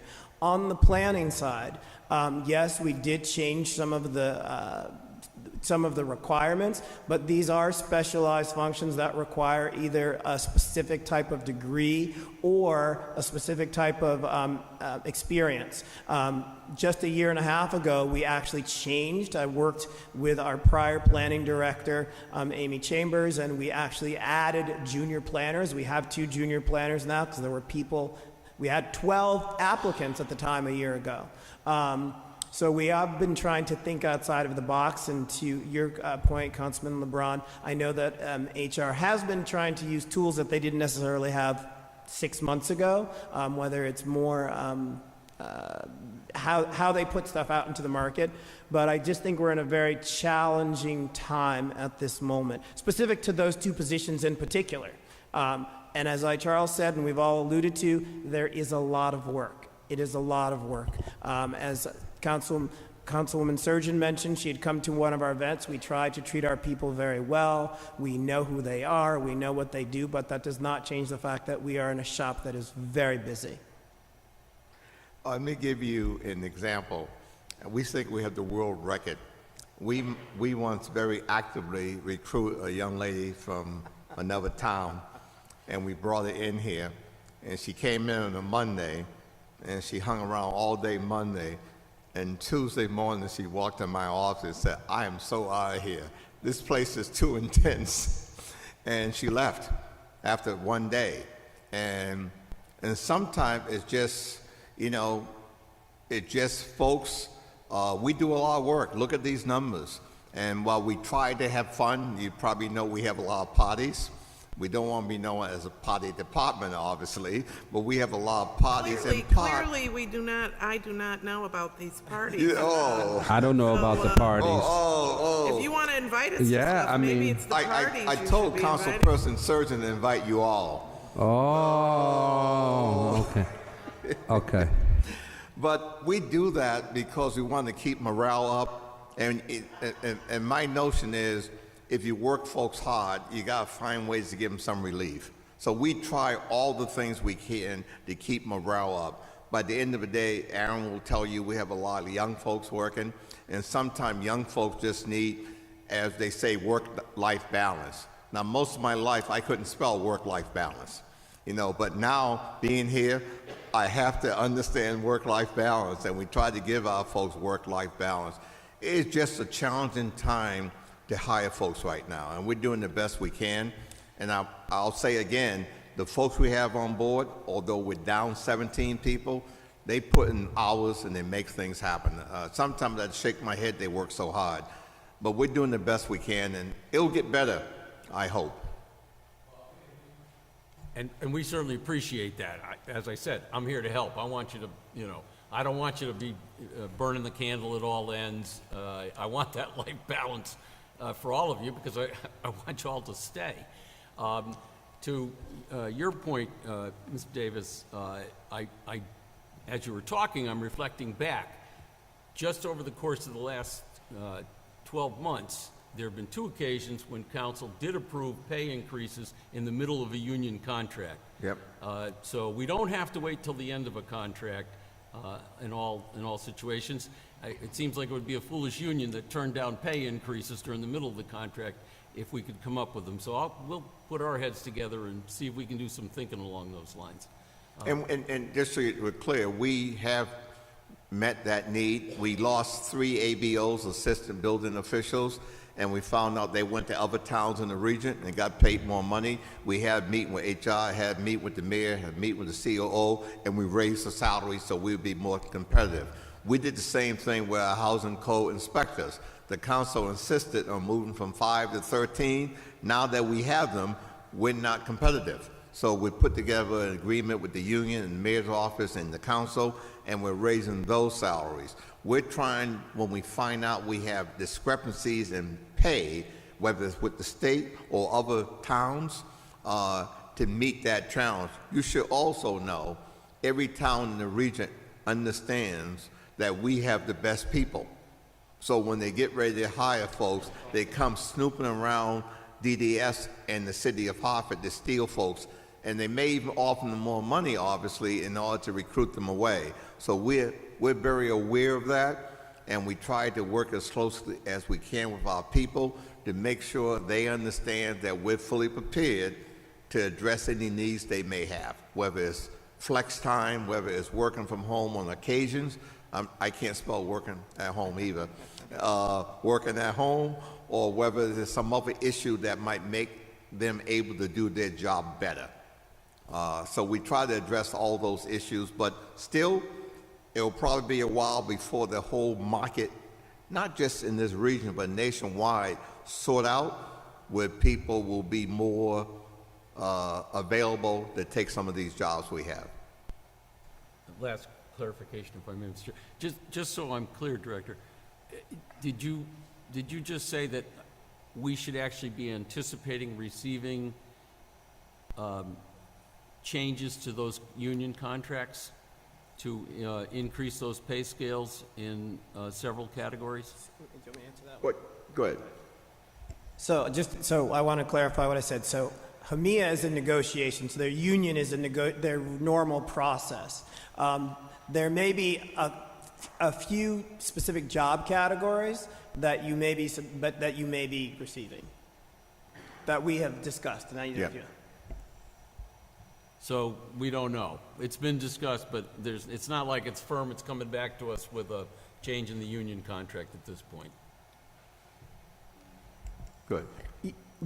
So there's the change in the union contract, and then there may be contracts that are not up for renewal currently. And I think the comment you were getting to was how we made a change in the past.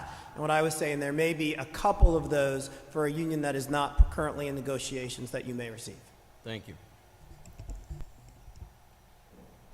Thank you, Councilman.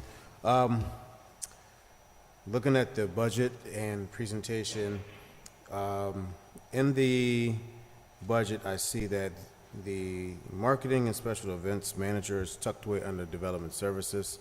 And at one time, the city had a director of marketing, events, and cultural affairs. Any thoughts as to why that was not placed in the budget as another director for a division within DDS? Sure, thank you. So I know that previously to me, there was that director that did the cultural fairs and marketing, and that did fall within the Department of Development Services. I believe when we went through massive changes within the department, that was a division that was cut during, back in 2016. We recognize this to be an incredibly important thing for the city, as does the mayor, and we have been working really closely with him to improve the marketing for the city. And it really is a function of economic development, to some form or degree, small business development as well. You'll know that originally that was sitting under small business development. When there were changes there, it came over to economic development.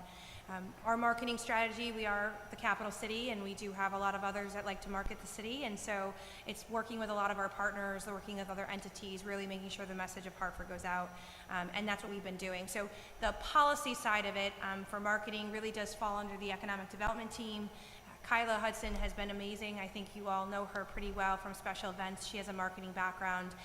There was a push to change her job description to give her more responsibility doing marketing for the city, and she has been. So a lot of the presentations that you see, the presentations that Charles did for the North End, all of those things have been developed with Kyla. We also have an on-call marketing consultant. We're working with Adams and Knight. We're also working with other entities. We basically outsource some of that because realistically, in order to do marketing well, you have a lot of technology, a lot of resources and things. And so I think the way we've kind of reshifted the way looking at it is hiring and working with our consultants and having Kyla and the ED team help manage that going forward and working with our partners. Thank you for that clarification. So I was going to ask, were you going to entertain the idea of working with a consultant, but you already are doing so? We are. All right. How much is that? So originally, prior to COVID, prior to the ARPA plan, I want to say we budgeted around $30,000 to $50,000 a year to help with some marketing. Under the ARPA spending plan, we identified about $1.5 million, and so that's broken up $500,000 a year. Our Adams and Knight contract that we have is around $300,000. We have a contract with Lumi, and we have a relationship with the Hartford Bid. The Hartford Bid, for example, manages an events calendar, and what we did was when we looked at the broader conversation of marketing across the city, we wanted to utilize our resources and our assets. We, as a city, probably cannot market the city on our own, and so it was really about this collective impact and working with our partners to have a message, and so that's how that's broken up. So it's about $300,000 Adams and Knight, about $100,000 around Lumi. I'm very giving rough numbers, and about $100,000 a year to the bid to provide those services. Lumi, just to kind of close the loop on those three. Lumi is focused on the grassroots, the organic, so they're really focused on our events. They're out there with the Live Hartford page, that sort of thing that was driven by some of our business partners in order to kind of really do the grassroots social media, really kind of driving what you see in that end. And then the Adams and Knight contract actually looks more regionally and more statewide to really promote the city. Thank you. So within the contract, do you have any type of KPIs that you have indicated that you discussed with them that you're monitoring? Yeah, we absolutely could share that. We do have some, we probably have 2 quarters now that we could share and some successes that we have there. We also created so it's a website, but it's not an actual like marketing website. It's a platform. So when you're doing the broad marketing and you're trying to drive folks, we created a page. We didn't put it out there publicly for good reason. It's really drives folks. We can get you some numbers on how often that's being clicked. Our goal is to utilize the Hartford bids page. The goal is to drive folks to the Hartford Live page and to work with our partners. And so it was not designed in a way that would really be anything other than just a landing page to offshoot folks. So we do have some statistics on that based on our broader marketing campaign. Okay, thank you. Do you want copies of that? Please. One of the things that was just brought to my attention today, actually, that regarding the marketing of the city, the messaging regarding events, because there are people who love the city, want to come down to events, and they feel that it's only particular people are knowledgeable of events that is being taken place either sponsored by the city or just in general. So I guess the question is, how is this approach? If you don't know to subscribe to the mayor's Facebook page or the city's Facebook page, or follow the city on Twitter, or subscribe to the Office of Community Engagements, email distribution. How is a regular person going to be notified regarding events that are taking place in the city?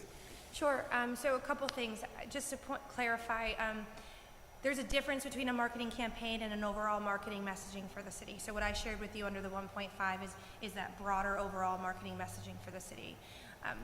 Lumi is developing content, creating the content on the grassroots, and then the Hartford Bid's responsibility is to really help us promote those events through their calendar. And so what we're doing is, it's still in development, we're creating a calendar that can be shared across multiple platforms so that we tell the user, our businesses, our event sponsors and such. Part of their problem is there's so many different sites where you want to post your information. It makes it really cumbersome for any event goer or sponsor to post those events. So we're trying to create a system in which the event user can go ahead, create one account, put it through this calendar, and then through the relationship we have with the bid, utilize that information to cross-promote on multiple platforms. And so we're in the process of developing that, but that is our ultimate goal. And our ultimate goal is to drive folks to the Hartford Has It page in order to learn about everything events-wise going on within the city. Yep. So I would assume a part of Lumi, which is that's the marketing, I'll call guru firm, or is that like a more platform?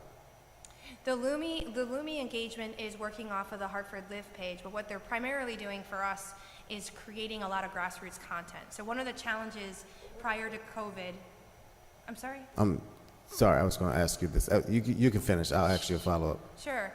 The contract that we have with Lumi is we didn't have, prior to COVID, we didn't have good content. Like we really didn't have any good pictures or good things to really try to share and tell our story as a city. And so we really look at our content with Lumi as helping to create and get photos and images and content so we can help cross-promote and market throughout the city.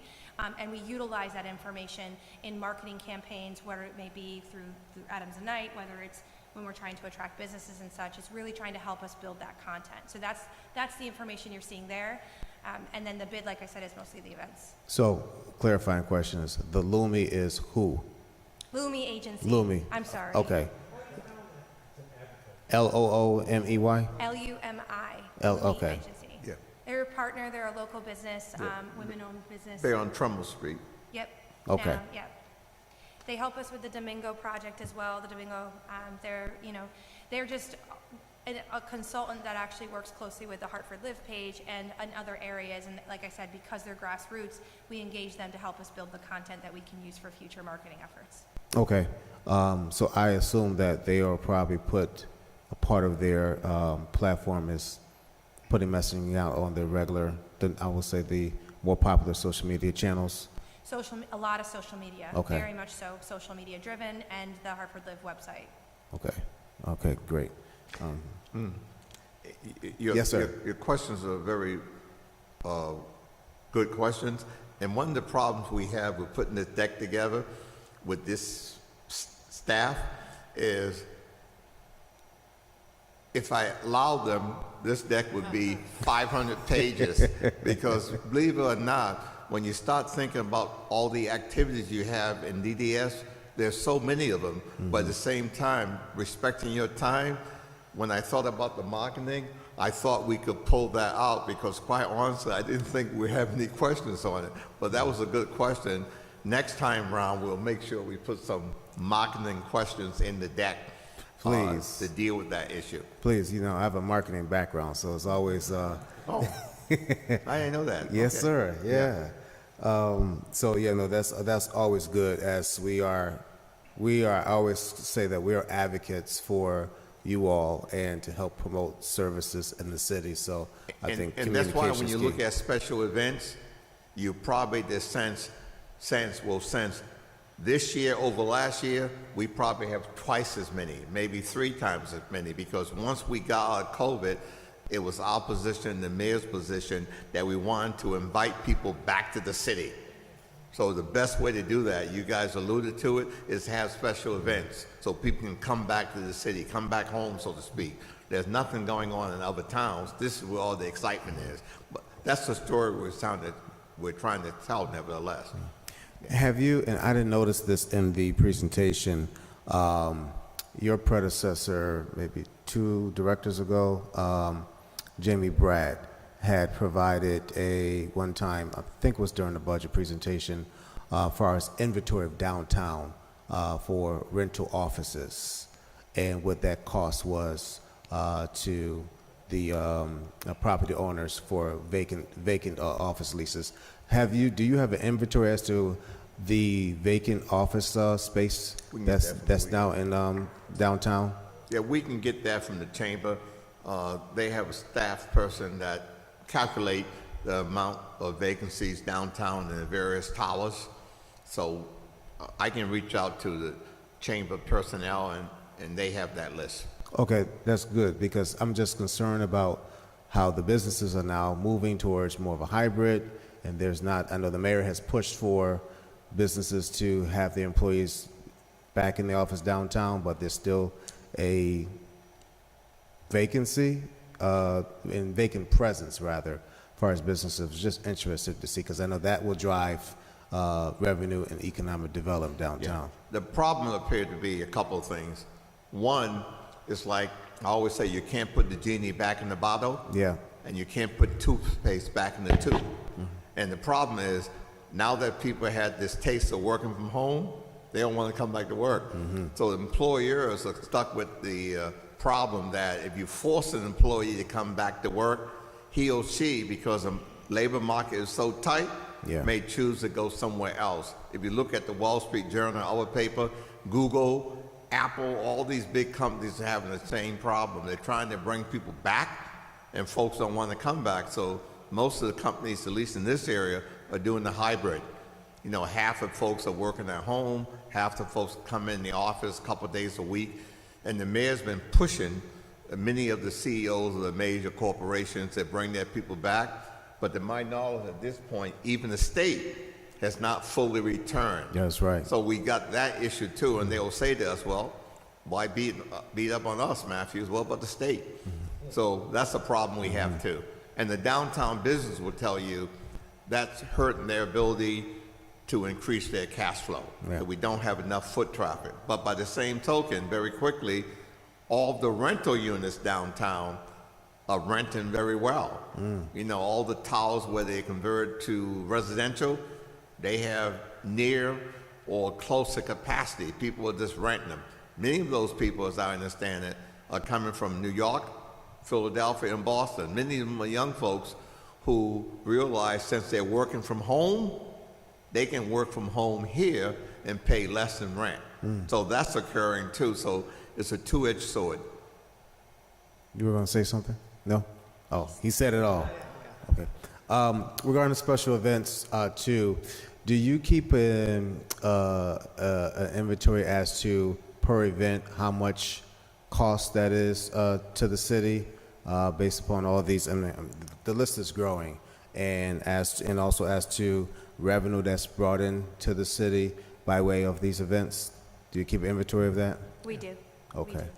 We do split it up though, we have an application fee and we have an application fee structure, and then this is one of the things that we're trying to fix on how it gets interpreted. We have like a deposit, and then if you have police services, you pay a difference. That's what we want to clean up, because obviously our police fees can change, the fire fee can change, the DPW fee can change. And so what we're trying to do right now is set a base permit fee for different types of permits, like an application fee like we do for everything else, and then allow the different departments to bill per event depending upon the type of event that it is. So if it's a major special event like a parade, that sort of thing, it'll all still be coordinated, but it'll be independently done.